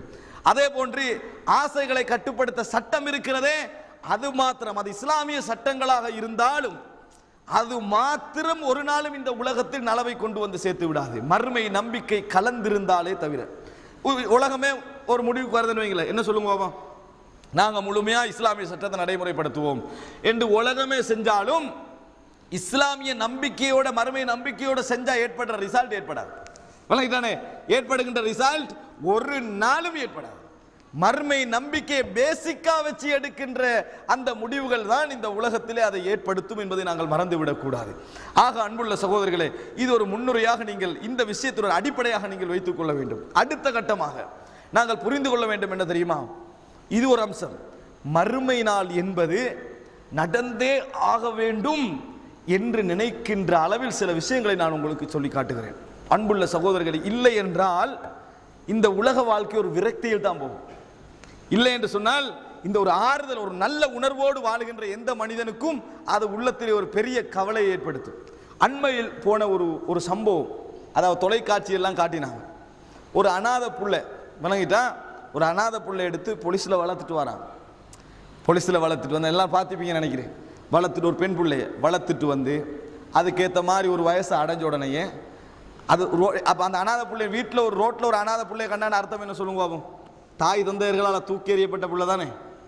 அநாதை என்று சொன்னால் தாய் தந்தை யாருன்னு தெரியா, வீதியில் கண்டெடுக்கப்படுறது. இந்த மாதிரி லெவலில் ஒரு பிள்ளை பெருசாகி அதுக்கு பின்னால் அவங்களால திருமணம் முடிச்சு வைக்கப்படுறாங்க. அப்போ உலகத்தில் இந்த மாதிரி ஒரு பகுதி மக்கள் இருக்கிறாங்க, அபலைகள், மற்றவர்களுடைய தயவை நாடி வாழக்கூடிய நிலையில் உள்ளவங்க. அல்லாஹ் தஆலா அப்படித்தான் இந்த உலகத்தை படைத்திருக்கிறான். வைத்தியருடைய தயவை நாடித்தான் ஒரு நோயாளி ஹாஸ்பிட்டலில் இருக்கணும். விளையாட்டானே, வைத்தியருடைய தயவை நாடித்தான் ஒரு நோயாளி ஹாஸ்பிட்டலில் இருக்கணும். என்னதான் சொன்னாலும் அவன் உன்னை ஆப்ரேஷன் பண்ணோட காலை எடுக்கணும் என்று சொன்னாலும் கூட என்ன செய்வான்? அவர் சொன்னா தான் நம்ம அந்த மாதிரி செஞ்சா தான் நம்மளுக்கு உயிர் வாழலாம்னு அவன் நம்புற நிலைமையில தான் அவன் தயவுல இருப்பான். அதே போல ஒரு புள்ள 4 வயசு 3 வயசு அவன் என்னது எப்படியோ தாயுடைய தந்தையுடைய தயவை நாடித்தான் வாழ வேண்டியும். அடிச்சாலும் உதைச்சாலும் கீழே போட்டு மிரிச்சாலும் தாய் தந்தையுடைய தயவை நாடித்தான் அந்த புள்ள வாழ வேண்டிய நிலை இருக்குது. கணவன் மனைவி ரெண்டு பேருக்குள்ள நம்பிக்கையில ஒத்தருடைய தயவை நாடி வாழ வேண்டியிருக்கு. அப்படித்தான் இந்த உலகத்தை அல்லாஹ் தஆலா வைத்திருக்கிறான். அனாதைகள் சமூகத்துடைய தயவை நாடி வாழ வேண்டியிருக்குது. விதவைகள் சமூகத்துடைய தயவை நாடி வாழ வேண்டியிருக்குது. கன்னி பெண்கள் சமூக பாதுகாப்பு என்ற தயவை நாடி வாழ வேண்டியிருக்குது. ஆட்சியாளர்களுக்கு கீழே இருக்கக்கூடிய ஆளப்படுகின்ற மக்கள், அரசியல்வாதிக்கு கீழே இருக்கக்கூடிய ஆளப்படுகின்ற மக்கள் அவர்களுடைய தயவை நாடி வாழ வேண்டியிருக்கிறது. ஏழைகள் பணக்காரர்கள் அவர்கள் உதவி செய்வார்கள் என்ற ஒரு நம்பிக்கை என்கின்ற தயவை நாடி வாழ வேண்டியிருக்கிறது. அப்படித்தான் இந்த உலகத்தை அல்லாஹ் தஆலா வைத்திருக்கிறான். ஆனால் அனாதை இல்லங்கள் என்று நடத்தப்படுகின்ற இடங்களில் எல்லா இடத்தையும் நான் சொல்லவில்லை, நடக்கின்ற அநியாயங்கள், நடக்கின்ற கொடூரங்கள், அவர்கள் நடத்தப்படுகின்ற முறைகள் கண்ணால கண்ணீர் வடியும். சில சம்பவங்களை நீங்கள் பார்த்தீர்கள் என்று சொன்னால் கண்ணால கண்ணீர் வடியும். சில இடங்களில் அங்கவீனர்கள், இங்கே இல்ல அங்கவீனர்கள் நடத்தக்கூடிய ஒரு இடத்துல அங்கவீனமாக நடந்த அந்த கஷ்டப்பட்டுகிறார் ஒரு புள்ள இருக்குதானே, அவர்களோடு மோசமாக நடந்த ஒரு சம்பவம் விளையாடானே. அந்த அங்கவீனத்தில் இருக்கிறவங்களுக்கு நம்மட தயவு தானே போகணும். அப்படிப்பட்ட இடத்தில் அதை நிரூபிக்கட்டு அரசாங்கத்தில் விசாரணை என்ற அளவுக்கு போய், அது மாத்திரமல்ல அனாதைகளோட சொத்து என்ன செய்யும், அவர் அனாதைகளுக்கு போய் சேர ஒரு 2000 3000 5000 கொடுக்குறாங்களே ஒவ்வொரு இடத்தால, அதுக்கு கூட்டிட்டு போவாங்களே, அதுல உள்ளவங்க கொண்டு போய் ஒரு பிள்ளையை கொண்டு போய் விபச்சார விடுதியில் விபச்சாரத்துக்கு ஈடுபடுத்தி அது வழக்காக போய் அது போற செய்திகள், இந்த மாதிரி வெளியே வந்தது ஒன்று. அடிமை வாழ்க்கையாகவே மாறி போன எத்தனை சம்பவங்கள் இந்த உலகத்தில் இருக்கு தெரியுமா? நீங்க நினைக்கிறீங்களா அப்படியே மரணித்தால் மறுமை என்ற ஒன்றும் இல்லை என்று சொன்னால் விளங்கிட்டானே, அவருடைய வாழ்க்கை அதே நிலையில முடிஞ்சு மறுமை நாள் என்கின்ற ஒன்றும் இல்லை என்று சொன்னால் இந்த வாழ்க்கை உங்களுக்கு திருப்தியா இருக்குமே நினைக்கிறீங்களா? நினைச்சு பார்த்தா ஒரு மனிதாபிமானம் உள்ளவனுக்கு நிம்மதியா இருக்க நினைக்கிறீங்களா? அதே மாதிரி ஒரு சம்பவம் தான் சகோதரர்களே. வீதியில் அனாதையா விடப்பட்ட அந்த புள்ளையை வளர்த்தெடுத்து திருமணம் முடிச்சு வைக்கிறான். திருமணம் முடிச்சு வச்ச பின்னால ஒரு வீட்டில் வாழ்றாங்கன்னு வைங்களே, கொஞ்சம் அது அவருக்கு ஒரு புள்ளையோண்டு கிடைக்குது. புள்ளையோண்டு கிடைச்சி ஆம்பளை புள்ளை, அப்படி புள்ளையோண்டு கிடைச்சிக்கிற நேரத்தில் கொஞ்சம் காலத்தில் அந்த திருமணம் முடித்த அந்த அனாதை பெண்ணுடைய கணவன் ஆக்சிடென்ட் இறந்துடுறான். அவருக்கு இருந்த ஒரே ஒரு துணை அந்த கணவன் தான். ஆக்சிடென்ட்ல அவன் இறந்து போயிடுறான். இப்போ இறந்து போனால் நீங்க நினைச்சு பாருங்க, அவங்களுக்கு யார் பாதுகாப்பா இருக்கணும்? இந்த சமூகம், அப்படியா இல்லையா? இந்த சமூகம் தான் அவர்களுக்கு பாதுகாப்பு. எங்கட ஊர்ல ஒரு விதவை இருந்தால் அந்த விதவைட்ட அதாவது அயோக்கியனும் நெருங்குற அளவுக்கு இந்த ஊர் இருக்கக்கூடாது. எங்கட ஊர்ல ஒரு அனாதை இருந்தால் அவருடைய சொத்தை சூறையாடுகின்ற அளவில் எவனை இருக்கக்கூடாது என்கின்ற லெவல்ல நாங்க இருக்கணும். ஆனால் சமூகத்திலேயே எல்லாரும் கெட்டவர்களாக இருந்தால் அல்லது பெருவாரியானவர்கள் கெட்டவர்களாக இருந்தால், கெட்ட நோக்கம் உள்ளவர்களாக இருந்தால் அந்த ஊரில் நோயாளிக்கு பாதுகாப்பு இருக்காது, ஏழைகளுக்கு பாதுகாப்பு இருக்காது, அனாதைகளுக்கு பாதுகாப்பு இருக்காது, கையாளாகாதவர்களுக்கு பாதுகாப்பு இருக்காது.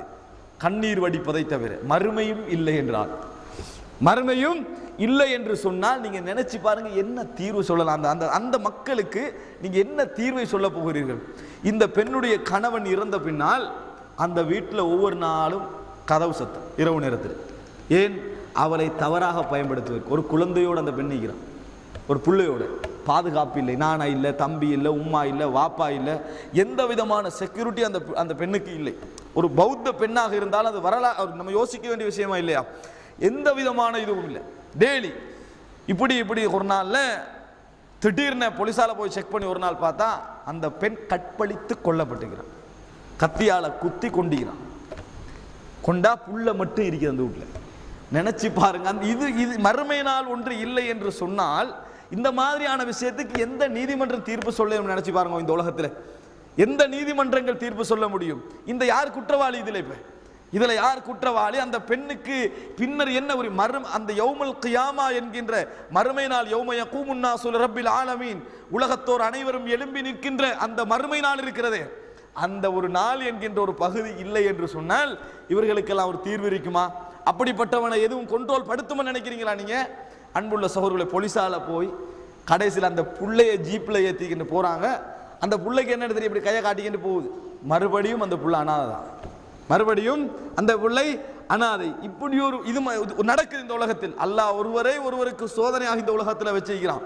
நீங்கள் இது ஒன்றல்ல, ஆயிரக்கணக்கான லட்சக்கணக்கான சம்பவங்களை பேப்பர்களை எடுத்தால் நீங்க எடுக்கலாம், பத்திரிகைகளை எடுத்தால் எடுக்கலாம்.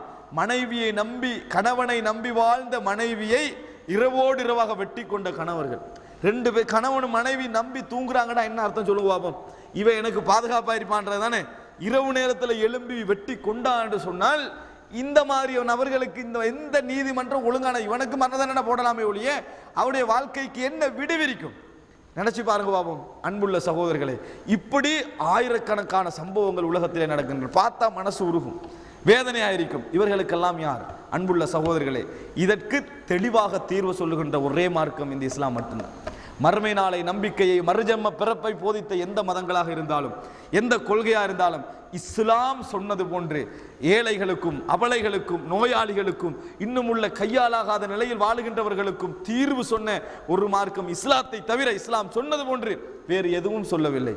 அல்லாஹ் ரப்புல் ஆலமீன் குர்ஆனிலே சொல்கிறான், இதஷம்சு குவ்விரத் வ இதன் நுஜூமுன் கதரத் வ இதல் ஜிபாலு சுய்யிரத் என்று சொல்லுகின்ற வசனம், சூரியன் சுருட்டப்படுகின்ற பொழுது, மலை எரியப்படுகின்ற பொழுது, தூக்கு தூளாக மாற்றப்படுகின்ற பொழுது, இப்படியெல்லாம் அது சொல்லிட்டு வர நேரத்தில் அல்லாஹ் தஆலா என்ன சொல்றான் தெரியுமா? வஇதல் மௌஊதத்து சுஇலத் பிஐயி தம்பின் குதிலத், உயிரோடு புதைக்கப்பட்ட குழந்தைகள் விசாரிக்கப்படுகின்ற நாளில். அப்படியே அல்லாஹ் தஆலா சொல்றான். எப்படி? வஇதல் மௌஊதத்து சுஇலத், உயிரோடு புதைக்கப்பட்ட குழந்தைகள் விசாரிக்கப்படுகின்ற நாளில் பிஐயி தம்பின் குதிலத், என்ன பாவத்திற்காக நீ கொல்லப்பட்டாய், என்ன பாவத்திற்காக நீ கொல்லப்பட்டா என்று விசாரிக்கப்படுகின்ற நாளில் என்று அல்லாஹு தஆலா சொல்லுகிறான். இந்த இடத்தை அல்லாஹ் ஏன் சுட்டி காட்டி சொல்றான்? மறுமை நாள் என்பது மூளை உள்ள ரெண்டு பேருக்கு நடந்த பிரச்சனைகளை விசாரிப்பது மட்டுமல்ல. விளங்கிட்டானே? பகுத்தறிவாதிக்கு ஒரு பகுத்தறிவாதிக்கு நடந்த பிரச்சனை மட்டுமல்ல, ஒன்றும் விளங்காம ஒரு குழந்தை புதைக்கப்பட்டுட்டு போறதே, ஒன்றும் விளங்காம கள்ளிப்பால் கொடுத்து கொல்லப்படுகின்ற குழந்தைகள் இருக்கிறதே. அண்மையில் வந்த ஒரு செய்தி இந்தியாவில் நடந்தது. சீதனம் கேட்டு ஒரு கணவன் புள்ளையை காட்டி அரட்டுறான், கொன்றுவேன் என்று சொல்லி அரட்டுறான். பயந்து போன மனைவியை பதட்டி ஒரு நாள் புள்ளையை கொண்டு போட்டான். சீதனம் கேட்டு புள்ளையை கண்முன்னால கொண்டு போட்டான். நான் கேட்கிறேன், எந்த பிரச்சனைக்கும் நடுவில் சம்பந்தப்படாத அந்த குழந்தையுடைய வாழ்க்கைக்கு யார் தீர்வு? அல்லாஹ் தஆலா சொல்றாங்க, வஇதல் மௌஊதத்து சுஇலத் பிஐயி தம்பின் குதிலத், என்ன குழந்தை விசாரிக்கப்படும் என்றா. யார் விசாரிமா? அந்த குழந்தைக்கு சார்பா யார் பேசுறது? அன ஹஸ்முஹும், ரப்புல் ஆலமீன் சொல்லுவான். என்ன தெரியுமா? நிறைய செய்திகள் அன ஹஸ்முஹும் என்று வரும். நான் அவர்களுக்கு எதிராக வாதிப்பேன், நான் அவர்களுக்கு எதிராக. அல்லாஹ் தான் அங்க என்னது விவாதிப்பவனாக இருப்பான். அந்த இடத்துல இந்த குழந்தை நீயே கொண்டாய், குழந்தை பேசாது, குழந்தை விசாரணை நடக்காது, குழந்தைக்கு சார்பாக இறைவன் விசாரிப்பான். விளங்கிட்டா? எப்படி இவர் என்னை கொண்டார், இவர் என்னை ஏசினார், இவர் என்னை பழித்தார் என்று சொல்லுவோமே, அது நாங்க பகுத்தறிவாக இருந்து வளர்ந்த பின்னால மரணிக்கின்றவர்கள். ஆனால் பேச முடியாத வயதிலேயே மௌத்தாகினது அந்த குழந்தைகள், அதெல்லாம் எப்படி தெரியுமா? வஇதல் மௌஊதத்து சுஇலத் பிஐயி தம்பின் குதிலத், என்ன பாவத்திற்காக நீ கொல்லப்பட்டான், இறைவனே பேச்சை எடுப்பான், இறைவனே பேச்சை எடுப்பான். அந்த மாதிரி இடங்களை நீங்கள் நினைத்து பாருங்கள். ஜாகிலிய காலம் அதைகளே அல்லாஹ் தஆலா விசாரிப்பான்னு சொன்னால் இன்றைக்குள்ள அத்தனை அபலைகளுக்கும் இந்த வசனங்கள் விடிவு சொல்லுதா இல்லையா? ரசூலுல்லாஹி ஸல்லல்லாஹு அலைஹி வஸல்லம் சொன்னார்கள், ஸலாஸத்துன் அன ஹஸ்முஹும் யௌமல் கியாமா, மூன்று பேர் அவர்களுக்கு எதிராக நான் மறுமை நாளில் வாதிப்பேன். நான் விளையாட்டானே, நான் மூன்று பேருக்கு எதிராக வாதிப்பேன் என்று ரசூலுல்லாஹி ஸல்லல்லாஹு அலைஹி வஸல்லம் சொன்னார்கள். யார் தெரியுமா அது?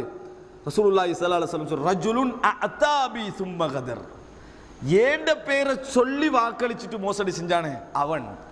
ஏண்டா ஒன்றுக்குமே வழி இல்லாத நேரத்தில் இறைவன் பேரை பயன்படுத்தினா தக்வா உள்ளவர்கள், இறையச்சம் உள்ளவர்கள் என்ன செய்வாங்க? சரி அல்லாஹ்ட பேரை சொல்றான், கொடுத்துருவோம், வந்தா வரட்டும், இல்லைன்னா அல்லாஹ் தஆலா என்ன செய்வான்? பேசிக்கொள்வான். இதை பயன்படுத்தி நிறைய பேர் மோசடி செய்யலாம் தானே. அதனால அல்லாஹ் அந்த செக்ஷனை கையில் எடுக்கிறார். எப்படி? ரசூல் ஸல்லல்லாஹு அலைஹி வஸல்லம் சொல்றாங்க, அதாவது ரசூலுல்லாஹி ஸல்லல்லாஹு அலைஹி வஸல்லம் சொல்கிறார்கள், அல்லாஹ் தஆலா சொல்வதாக. ரசூலுல்லாஹி ஸல்லல்லாஹு அலைஹி வஸல்லம் சொல்கிறார்கள், அல்லாஹ் ரப்புல் ஆலமீன் சொல்வதாக. எப்படி? ரஜுலுன் அதாபி சும்ம கதர், ஏண்ட பேரை சொல்லி வாக்களித்து விட்டு மோசடி செய்தவர். வணங்கிட்டானே. ரெண்டாவது என்ன தெரியுமா? வர்ரஜுலுன் பாஅ ஹுர்ரன் ஃபஅகல தமனஹு, சுதந்திரமாக போன ஒரு மனிதனை பிடிச்சி கொண்டு போய் இன்னொரு நாட்டில் வித்து அதனுடைய பணத்தை சம்பாரிச்சு சாப்பிட்டானே அவன் அடிமை. அதாவது ஒரு சுதந்திரமான ஒத்தனை அடிமையாக்கினது. இன்றைக்கு எந்த மதமாவது எந்த கொள்கையாவது இந்த அதாவது ஹியூமன் டிராஃபிக் என்று சொல்லப்படுகின்ற ஒன்றுக்கு ஒரு வசனத்தை அவர்களுடைய மதங்களிலிருந்து காட்டட்டும், ஒரு வசனத்தை அவர்களுடைய மார்க்கத்திலிருந்து காட்டட்டும். எது? எந்த கொள்கையாவது எந்த மதமாவது இன்றைக்கு நடக்கக்கூடிய இதற்கு காட்ட முடியுமான்னு கேட்டால் முடியாது. இஸ்லாம் சொல்லுது என்ன தெரியுமா? ரஜுலுன் பாஅ ஹுர்ரன், சுதந்திரமா தெரிஞ்சிட்டு இந்த ஒரு மனிதனை கொண்டு போய் விற்று ஃபஅக்கல தமனஹு அதனுடைய சல்லியை சாப்பிட்டானே அவனுக்கு எதிராக நான் விவாதம் செய்வேன், அவனுக்கு எதிராக நான் வாதியாக இருப்பேன். அல்லாஹ் ரப்பல் ஆலமீன் சொல்றான். மூன்றாவது யார் தெரியுமா? இன்றைக்கு நிறைய நடக்குது. வரஜுலுன் அதாவது இஸ்தஅமல ரஜுலன் ஃபஸ்தௌஃபா மின்ஹு வலம் யூஃபி அஜ்ரஹு. அதாவது ஒரு மனிதன்ட்ட என்ன செய்யறான்னு சொன்னா முழுமையா வேலை வாங்குறான். ஏழாதவன் என்னமா செய்வான்? பணக்காரர்களோட வீட்டு வாசல்ல போய் நிற்பான், கரத்தை இழுக்க சொன்னால் இழுப்பான், என்ன வேலையை சொன்னா செய்வான், அதை தூக்கண்டா தூக்குவான். பாருங்க நீங்க பணக்காரர்கள் வீட்டில் வேலை செய்யறவங்களே, எதை சொன்னா வாண்டா வருவான், போண்டா போண்டா எடுக்கண்டா எடுப்பான், அப்படி என்ன வேலை இருப்பேன். என்னத்துக்கு அவன் செய்யறான்? அவனுக்கு மூளை இல்லைன்னு நினைக்கிறீங்களா? இல்லை, அவன் ஏதாவது பணம் கிடைச்சா குடும்பத்தை பார்க்கலாம் என்றதுதான். இவ்வளவுக்கு வேலையை முழுசா வாங்கி முடிச்சுட்டு கூலியை யார் முழுமையாக கொடுக்கவில்லையோ, அவனுக்கு பேசினத்தை கொடுக்கவில்லையோ அவர்களுக்கு எதிராக நான் வாதியாக இருப்பேன். அல்லாஹ் ரப்பல் ஆலமீன் சொல்றான். அன்புள்ள சகோதரர்களே, இது இஸ்லாம் எங்களுக்கு சொல்லுகின்ற வாக்கு. மறுமை நாள் என்பது இந்த உலகத்தில் அபலைகளாக இருக்கக்கூடிய ஏமாற்றப்பட்ட அநியாயம் செய்யப்பட்ட அனைவருக்கும் மறுமை நாளில் தீர்ப்பு உண்டு என்று அல்லாஹ் ரப்பல் ஆலமீன் சொல்லுகிறான். அன்புள்ள சகோதரர்களே, இந்த நம்பிக்கை இந்த உலக வாழ்க்கையை கெடுக்குமா? இந்த நம்பிக்கை இந்த உலகத்தில் கெடுதியை உண்டாக்குமா? அல்லது ஏழைக்கு கை வைக்க போறவன் பயப்படுவானா? அனாதைக்கு கை வைக்க போறவன் பயப்படுவானா? ஒரு வழியற்ற திக்கற்றவனுக்கு கை வைக்க போறவன் பயப்படுவானா? நினைத்து பாருங்கள் சகோதரர்களே. அந்த அளவுக்கு இஸ்லாம் தெளிவான விஷயங்களை சொல்லியிருக்கு. எந்த அளவுக்கு தெரியுமா? திக்கற்றவன் ஒரு ரோட் தெரியாம போறான் தானே, ரோட்ல போறான், ஒரு இடம் தெரியாம போறான் தானே, அட்ரஸ் தெரியாம போறான், இவனும் ஒரு திக்கற்றவன் தானே. இவனுக்கு நிறைய பேர் என்ன செய்ய, வேற வழியை காட்டி விட்டுருவான். ரோட்ல இருந்துட்டு எங்கேயா போறேன்னு கேட்டா வேற வழியை காட்டி விட்டுருவான். நடக்குதா இல்லையா? இஸ்லாம் என்ன சொல்லுது தெரியுமா? வீதியில நீங்கள் இருந்து ஒரு ரசூலுல்லாஹ் சொன்னா இய்யாக்கும் வல் ஜுலூஸ ஃபித் துருகாத், ரோட்ல இருப்பதை நான் உங்களுக்கு எச்சரிக்கிறேன் அப்படின்னு நாங்கள் ரசூல் ஸல்லல்லாஹு அலைஹி வஸல்லம். சஹாபாக்கள் சொன்னாங்க, அல்லாஹ்வின் தூதரே ரோட்ல எங்களுக்கு இருக்காம இருக்கலான்னு நாங்கள் சந்திகளில் எங்களுக்கு அப்படி அதை தவிர்க்க இல்லாத அல்லாஹ்வின் தூதரே அப்படின்னு சொன்னாங்க. அப்ப ரசூலுல்லாஹ் சொன்ன அப்படியா தவிர்க்கவே முடியாதுன்னா இதை செஞ்சுக்கண்டு இருங்கன்னு சொன்னாங்க. என்ன? சலாம் சொன்னா பதில் சொல்லுங்க, சலாம் சொன்னா பதில் சொல்லுங்க, நன்மையை ஏவணும், தீமையை தடுக்கணும், பார்வையை தாழ்த்த வேண்டும், யாராவது வழிகேட்டு வந்தால் வழி சொல்ல வேண்டும், யாராவது வழிகேட்டு வந்தால் வழி சொல்ல வேண்டும். இந்த அஞ்சு செஞ்சுக்கண்டு ரோட்ல இருக்கிறான்னா என்ன செய்ய இருங்க என்று ரசூலுல்லாஹி ஸல்லல்லாஹு அலைஹி வஸல்லம் அவர்கள் சொன்னார்கள். அன்புள்ள சகோதரர்களே, எந்த அளவுக்கு ஒரு வீதியில வரக்கூடிய ஒரு திக்கற்ற மனிதனுடைய உள்ளத்துல அவனுக்கு 1000 காரணம் இருக்கும். விளங்கிட்டா ஒரு மனைவிக்கு உதவி செய்ய போற ரீசன், ஒரு உறவுக்கு உதவி செய்ய போற ரீசன் இருக்கு. ஆயிரமான வேதனைகளை சுமந்து கொண்டு வந்திருப்பான். அவனுக்கு கூட வீதியில இருக்கிறவன் கடமையை சொன்ன ஒரு மார்க்கம் இந்த இஸ்லாம். அன்புள்ள சகோதரர்களே, இந்த நீங்க நிலை எடுத்து பார்த்தீங்கன்னு சொன்னால் கொலை செய்யப்படுங்க, யுத்தம் என்ற பேரில் ஆக்கிரமிக்கப்படுகின்ற ஏழைகளுடைய சொத்துக்கள், அவர்களுடைய அந்த பூர்வீகங்கள், இதுகளை நீங்க நினைச்சு பாருங்க. இதுக்கெல்லாம் ஒரே தீர்வு அல்லாஹ் ரப்பல் ஆலமீன் தான். இதையெல்லாம் தாண்டி இன்று நடக்கக்கூடிய ஒரு அநியாயம் என்ன தெரியுமா? முஸ்லிம்களுக்கு எதிராக தீவிரவாதம் என்ற பேரில் கண்ட குடும்பத்தை எல்லாம் பிடிச்சி உள்ளுக்க போடுறது. பழையதானே? தீவிரவாதம் என்ற பேரில் கண்ட நினைச்ச இவனுக்கு இவன் எதிரி என்று விளங்கினா அந்த குற்றச்சாட்டை போட்டு உள்ளுக்கு குடும்பத்தை வச்சிடுறது. வச்சால் 12 வருடங்கள் 14 வருடங்கள் 20 வருடங்கள் சிலவன் மௌத்தாயே போயிடுறான். ஆனா அவன் நிரபராதி. அவன் வாழ்க்கை எனது ஜெயில் வாழ்க்கையாவே கடைசி வரைக்கும் போகும். இவர்களுக்கெல்லாம் ஒரு நீதி இல்லை இந்த உலகத்திலே. அவங்கெல்லாம் போனதுதான் என்று இருந்தால் எங்கட வாழ்க்கை நிம்மதியா இருக்கு நீங்க நினைக்கிறீங்களா? நாளைக்கு எங்களுக்கு ஒரு கதி வந்தால் இப்படி நினைச்சு பாருங்க. எனது குழந்தை கடத்தப்பட்டால், இன்றைக்கு ஸ்கூல் போறதெல்லாம் பெரும்பாலும் குழந்தைகள் சொந்த ஊர்ல அல்ல, வெளியூருக்கு தான். அப்படித்தானே? பிள்ளைகளை கூட்டிட்டு போய் வெளியூருக்கு போறதே இன்றைக்கு கூட. சொந்த ஊர்ல படிக்கிற ஸ்கூல்லாம் சரலன்னு சொல்லி வெளியூருக்கு போறது, அந்த ஊர்ல எல்லாம் இங்க வர்றது, இங்க உள்ள அங்க போறது, இப்படி ஒரு நிலைமை விளங்கிட்டா இந்த மாதிரி அளவுக்கு இந்த கல்வியுடைய அறிவு கட்ட மோகம் போய்கொண்டிருக்கிறது. நடக்குதா இல்லையா? இந்த மோகத்தால என்ன நடக்குது தெரியுமா? எத்தனையோ குழந்தை கடத்தல்கள் நடந்து கொண்டிருக்கின்றன. விளங்கிட்டா அண்மையில உங்களுக்கு தெரியும் அந்த கொழும்புல நடந்த செய்தி. எது? கிட்னிக்காக ஒரு வயதில் உள்ள பிள்ளைகள் கடத்தப்பட்டது. அது அல்லாமல் அதாவது பலவிதமான இந்த ஹியூமன் ரீதியாக ஓகன்களை விற்கிறது, அந்த மாதிரியான விஷயங்கள் இருக்கு. இவைகளுக்காக கடத்தப்பட்ட குழந்தைகள், இப்படி என்று ஏராளமானவர்கள் பாலியலுக்காக கடத்தப்பட்ட குழந்தைகள் ஒரு சம்பவம் பிடிபட்டுச்சு. அந்த பெற்றோர்கள் தங்களோட குழந்தையை நினைச்சு எவ்வளவு ஏங்கிப்பாங்க நினைக்கிறீங்க? இவர்களுக்கெல்லாம் ஒரு நாளும் தீர்வில்லை, மறுமை என்ற ஒன்றே இல்லை என்று சொன்னால் யார் அவர்களுக்கு தீர்வு வழங்குவார்? எந்த நீதிமன்றம் தீர்ப்பு வழங்க முடியும்? அன்புள்ள சகோதரர்களே, அல்லாஹ்வுடைய அந்த நீதிமன்றம் ஒன்று இருக்கிறது. அவன் எங்களை விசாரிப்பான், நாங்கள் யாரில் கை வைத்தாலும் அவன் பார்ப்பான் என்கின்ற ஒரு நம்பிக்கை மாத்திரம்தான் இந்த உலகத்தில் ஒரு மிகப்பெரிய மாற்றத்தை கொண்டு வர முடியும். அதோடு இந்த சட்டங்கள் இணைந்தால் நிச்சயமாக அது ஒரு சிறந்த ஒரு உலகமாக இருக்கும். மறுமை நம்பிக்கையற்ற வெறும் நல்ல சட்டங்களால் மாத்திரம் இந்த உலகத்தில் மாற்றத்தை கொண்டு வர முடியாது. அல்லது மறுமை நம்பிக்கை உள்ள அதே நேரத்தில் எந்த விதமான உலகத்தில் சட்டங்களுமே இல்லை என்கின்ற உலகத்திலும் ஒரு நல்ல மாற்றத்தை கொண்டு வர முடியாது. இரண்டும் கலந்திருந்தால் தான் இந்த உலகத்தில் என்ன செய்யலாம், ஒரு நல்ல மாற்றத்தை கொண்டு வர முடியும். அன்புள்ள சகோதரர்களை, கடைசியாக நினைத்து விடக்கூடாது, இந்த உலகத்துடைய நீதிமன்றங்களை பொறுத்தவரைக்கும் மனிதனுடைய அறிவுக்கு சம்பந்தம் இருக்கும், அறிவுடைய எல்லைக்கு அந்த உட்பட்டதாக இருக்கும், வார்த்தைகளையும் எவிடன்ஸுகளையும் வைத்து நடக்கக்கூடியதாக இருக்கும், உண்மைகளை வைத்து நடக்கக்கூடியதாக இருக்காது. அப்படித்தான் இந்த உலகத்தை அல்லாஹ் வைத்திருக்கிறான். ஆனால் இறைவனுடைய இடம் இருக்கிறது. அல்லாஹ் ரப்புல் ஆலமீன் சொல்லி காட்டுகிறான், அங்கு ஒரே பார்வையாளனும் ஒரே விசாரணையாளனும் கண்காணிக்கக்கூடியவனும் அல்லாஹ் ரப்புல் ஆலமீன் ஒருவன் தான். வேறு யாரும் சப்போர்ட்டுக்கோ சைடுக்கோ ஒரு குறிப்பு சொல்லுவதற்கோ யாரும் இல்லை. யார் வரைக்கும்? மலக்குமார்களாக இருந்தாலும், வணங்கிட்டா, மலக்குமார்களாக இருந்தாலும் யாரும் இல்லை. அல்லாஹ் தஆலா அந்த நீதிமன்றத்தை பற்றி அழகாக விளங்கப்படுத்துகிறார். வல் மலக்கு வலா அர்ஜாஇஹா வ யஹ்மிலு அர்ஷ ரப்பிக ஃபௌகஹும் யௌமஇதின் ஸமானியா. மலக்குமார்கள் எல்லாம் அந்த எல்லைகளில் இருந்து கொண்டிருப்பார்கள். வல் மலக்கு வலா அர்ஜாஇஹா, உமது இறைவனுடைய அரசை 8 மலக்குமார்கள் சுமந்து கொண்டிருப்பார்கள்.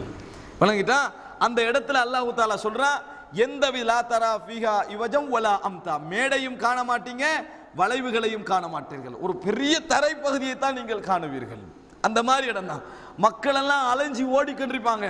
அந்த மாதிரி நேரத்தில் வஜா ரப்புக வல் மலக்கு சஃபன் சஃபா, உமது இறைவனும் மலக்குமார்களும் உமது இறைவன் மலக்குமார்கள் அணிவகுக்க வருவான். வணங்கிட்டானே, உமது இறைவன் மலக்குமார்கள் அணிவகுக்க வருவான். அந்த நாளை பற்றி அல்லாஹ் தஆலா சொல்லுகின்ற பொழுது யௌம யகூமுன் நாசு லிரப்பில் ஆலமீன், உலகத்தோரின் அதிபதிக்காக உலக மக்கள் எழுந்து நிற்கின்ற நாளில் அப்படின்னு சொல்றான்ல. உலகத்தோரின் அதிபதிக்காக உலக மக்கள் எழுந்து நிற்கின்ற நாளில் அப்படின்னா என்ன? மன்னர், ஏழை, பணக்காரன், நபி, அவரை ஈமான் கொண்டோர் என்கின்ற வித்தியாசம் எதுவும் இல்லாமல் அனைவரும் எழும்பி நிற்கின்ற நாள், அனைவரும் எழும்பி நிற்கின்ற நாள். இந்த நேரத்தில் அல்லாஹு தஆலா குர்ஆன்ல சொல்றான், எனது விசாரணையில் யாரும் அநியாயத்தையோ நீதி குறைவையோ பயப்பட மாட்டார்கள். அல்லாஹ்வுடைய விசாரணையில் அப்படி ஒரு பயம் இருக்காது. ஃபமை யஅமல் மிஸ்கால தர்ரத்தின் கைரய்யரா வமை யஅமல் மிஸ்கால தர்ரத்தின் ஷர்ரையரா, அணுவளவேனும் நன்மை செய்திருந்தாலும் அந்த ஆத்மா அதை கண்டுகொள்ளும், அணுவளவேனும் தீமை செய்திருந்தாலும் அவர் அதை கண்டுகொள்வார் என்று அல்லாஹ் ரப்புல் ஆலமீன் சொல்றார். அன்புள்ள சகோதரர்களே, இப்படிப்பட்ட ஒரு நீதிமன்றமாக இருந்தால் எப்படி இருக்குன்னு சொல்லுங்க பாப்போம். யாருக்கும் அநியாயம் செய்யணும் என்கின்ற ஒரு சிந்தனை ஓடாது, யாருக்கும் அநியாயம் செய்யணும் என்கின்ற ஒரு சிந்தனை ஓடாது, பொய்யான வார்த்தைகள் பேசும் என்ற சிந்தனை ஓடாது. அல்லாஹ் தஆலா சொல்றான், அல் யௌம நக்திமு அலா அஃப்வாஹிஹிம் வ துகல்லிமுனா ஐதீஹிம் வ தஷ்ஹது அர்ஜுலுஹும் பிமா கானூ யக்ஸிபூன். அதாவது அன்புள்ள சகோதரர்களே, நாங்கள் இன்றைய தினம் அவர்களுடைய வாய்களில் முத்திரையிடுவோம். விளங்கிட்டான, பேச்சு தானே பிரச்சனையை, வாய்களில் முத்திரையிடுவோம். கைகள் எங்களோடு பேசும், கால்கள் சாட்சி சொல்லும். வணங்கிட்டானே, என்ன நடந்தது என்பதற்கு பப்ளிக்கா எல்லாரும் பார்க்கக்கூடிய அளவில் விசாரணையும் இருக்கும், சாட்சியும் இருக்கும். அதே நேரத்தில் அநியாய மனுஷன் கெஞ்சினா கொஞ்சம் இறங்குவான், வணங்கிட்டா கதறல் இருந்தா கொஞ்சம் இறங்குவான். ஆனால் இறைவனை பொறுத்த வரைக்கும் எல்லா விதத்திலும் இரக்கமானவனும் தான், கடுமையானவனும் தான். அல்லாஹ் ரப்புல் ஆலமீன் எல்லா விதத்திலும் இரக்கமானவனும் தான், கடுமையானவனும் தான். அதனால் அல்லாஹ் தஆலா ஒரு சிலரை பார்த்து சொல்லுவான், நரகத்திலிருந்து கெஞ்சுவாங்க, நரகத்தில் கொதிக்கிற டைம்ல கெஞ்சுவாங்க, யா அல்லாஹ் கொஞ்சம் திருப்பி பாரு, சந்தர்ப்பம் உண்டு தான் நாங்கள் மூமின்களாகி விடுவோம். கொதிக்கிற நேரத்தில் மனசு இறங்குமா இல்லையா? அல்லாஹ் தஆலா சொல்றான், கால க்ஸஉ ஃபீஹா வலா துகல்லிமூன், கேவலமடைந்து விடுங்கள், என்னோடு பேச வேண்டாம். கேவலமடை பேசுறேன்டா அன்றைக்குள்ள ஒரே ஆறுதல் அல்லாஹ் ரப்புல் ஆலமீன் மட்டும்தான், என்னோடு பேச வேண்டாம், கேவலமடைந்து விடுங்கள். இன்னஹு கான, அதாவது என்னட ஃபரீக்கும் மின் இபாதி, அடியார்களில் ஒரு சிலர் இருந்தார்கள், அவர்கள் இந்த உலகத்திலே வாழுகின்ற காலத்தில் நீங்கள் அவர்களை நக்கலாக எடுத்துக்கொண்டீர்கள், கிண்டலாக எடுத்துக்கொண்டீர்கள், அவர்கள் பொறுத்ததன் காரணமாக அவர்களுக்கு நான் சொர்க்கத்தை கொடுத்து விட்டேன் அல்லாஹ் தஆலா சொல்லுவான். அன்புள்ள சகோதரர்களே, இது நான் ஏற்கனவே சொன்னது போன்று மறுமையுடைய நிகழ்வுகளை நான் சொல்வதற்கு எடுத்ததல்ல. அன்புள்ள சகோதரர்களை, இந்த மறுமை நாளுடைய அந்த விசாரணை இருக்கிறதே, நபிமார்கள் அச்சப்படக்கூடிய ஒரு நாள், நபிமார்களே அச்சப்படக்கூடிய நாள். இதனால தான் ஹாரூன் அர் ரஷீத் அவர்கள் அவர் ஒரு மார்க்கப்பற்றோடு வாழ்ந்த மன்னர்களில் ஒருவர். மரண படுக்கையில் வைத்து ஒரு வசனம் சொன்னார்கள். மௌத்தாகிற கட்டம் என்ன வசனம் சொன்னார் தெரியுமா? அல்லாஹும்மக்ஃபிர், அதாவது யாமன் லம் யஸல் முல்குஹு இக்ஃபிர் லிமல் ஸால முல்குஹு. ஆட்சி நீங்காமல் இருக்கக்கூடிய இறைவனே, ஆட்சி நீங்கி கொண்டிருக்கக்கூடிய இந்த அடியானுடைய பாவங்களை மன்னித்தருள்வாயாக. ஏன் சொல்லுங்க, அவர் மன்னர், அவன் மௌத்தாகிறார், வழங்கிட்டா. ஆட்சி நீங்காமல் இருக்கக்கூடிய இறைவனே, ஆட்சி நீங்கி கொண்டிருக்கக்கூடிய இந்த இவருடைய இந்த அடியானுடைய பாவங்களை மன்னித்தருள்வாயாக அப்படின்னு சொன்னார். காரணம் சொல்லுங்க, எங்களுக்கு தரப்பட்ட ஆட்சி, அதிகாரம், பணம், வேட்கை அது எல்லாமே ஒரு அளவில் தான், ஒரு தற்காலிகமானதான். ஆனால் மறுமை என்பது விசாரணையில் இறைவன் அனைவரையும் சமனாகத்தான் விசாரிப்பான். மன்னரை தனியாக கூப்பிட்டு, நபியை தனியாக கூப்பிட்டு அப்படி இல்லை. நல்லது செய்தவர்களுக்கு மாத்திரம் அங்கே முன்னுரிமை இருக்கும். அவர் ஏழையாக இருந்தாலும் சரி, கெடுதி செய்தால் அவர் எவ்வளவு பெரிய பணக்காரனாக இருந்தாலும் அவருக்கு என்னது கடைசி இடம்தான். இதான் இறைவனுடைய நீதிமன்றம். அன்புள்ள சகோதரர்களே, இந்த ஒன்றை நினைத்து மறுமை நாளுடைய நம்பிக்கை இந்த உலகத்தில் ஒரு காலமும் தீங்கை ஏற்படுத்தாது, நலவை ஏற்படுத்தும் என்பதனால் குழந்தைகளை நீங்கள் அடிக்கு பயப்படுத்துவதற்கு பழக்குவதை விட, எச்சரிக்கைக்கு பழக்குவதை விட, மறுமை என்கின்ற ஒன்றை மாத்திரம் அந்த தர்பியாவை மட்டும் நீங்கள் கொடுத்து கொடுத்து கொடுத்து பழக்குவாங்க.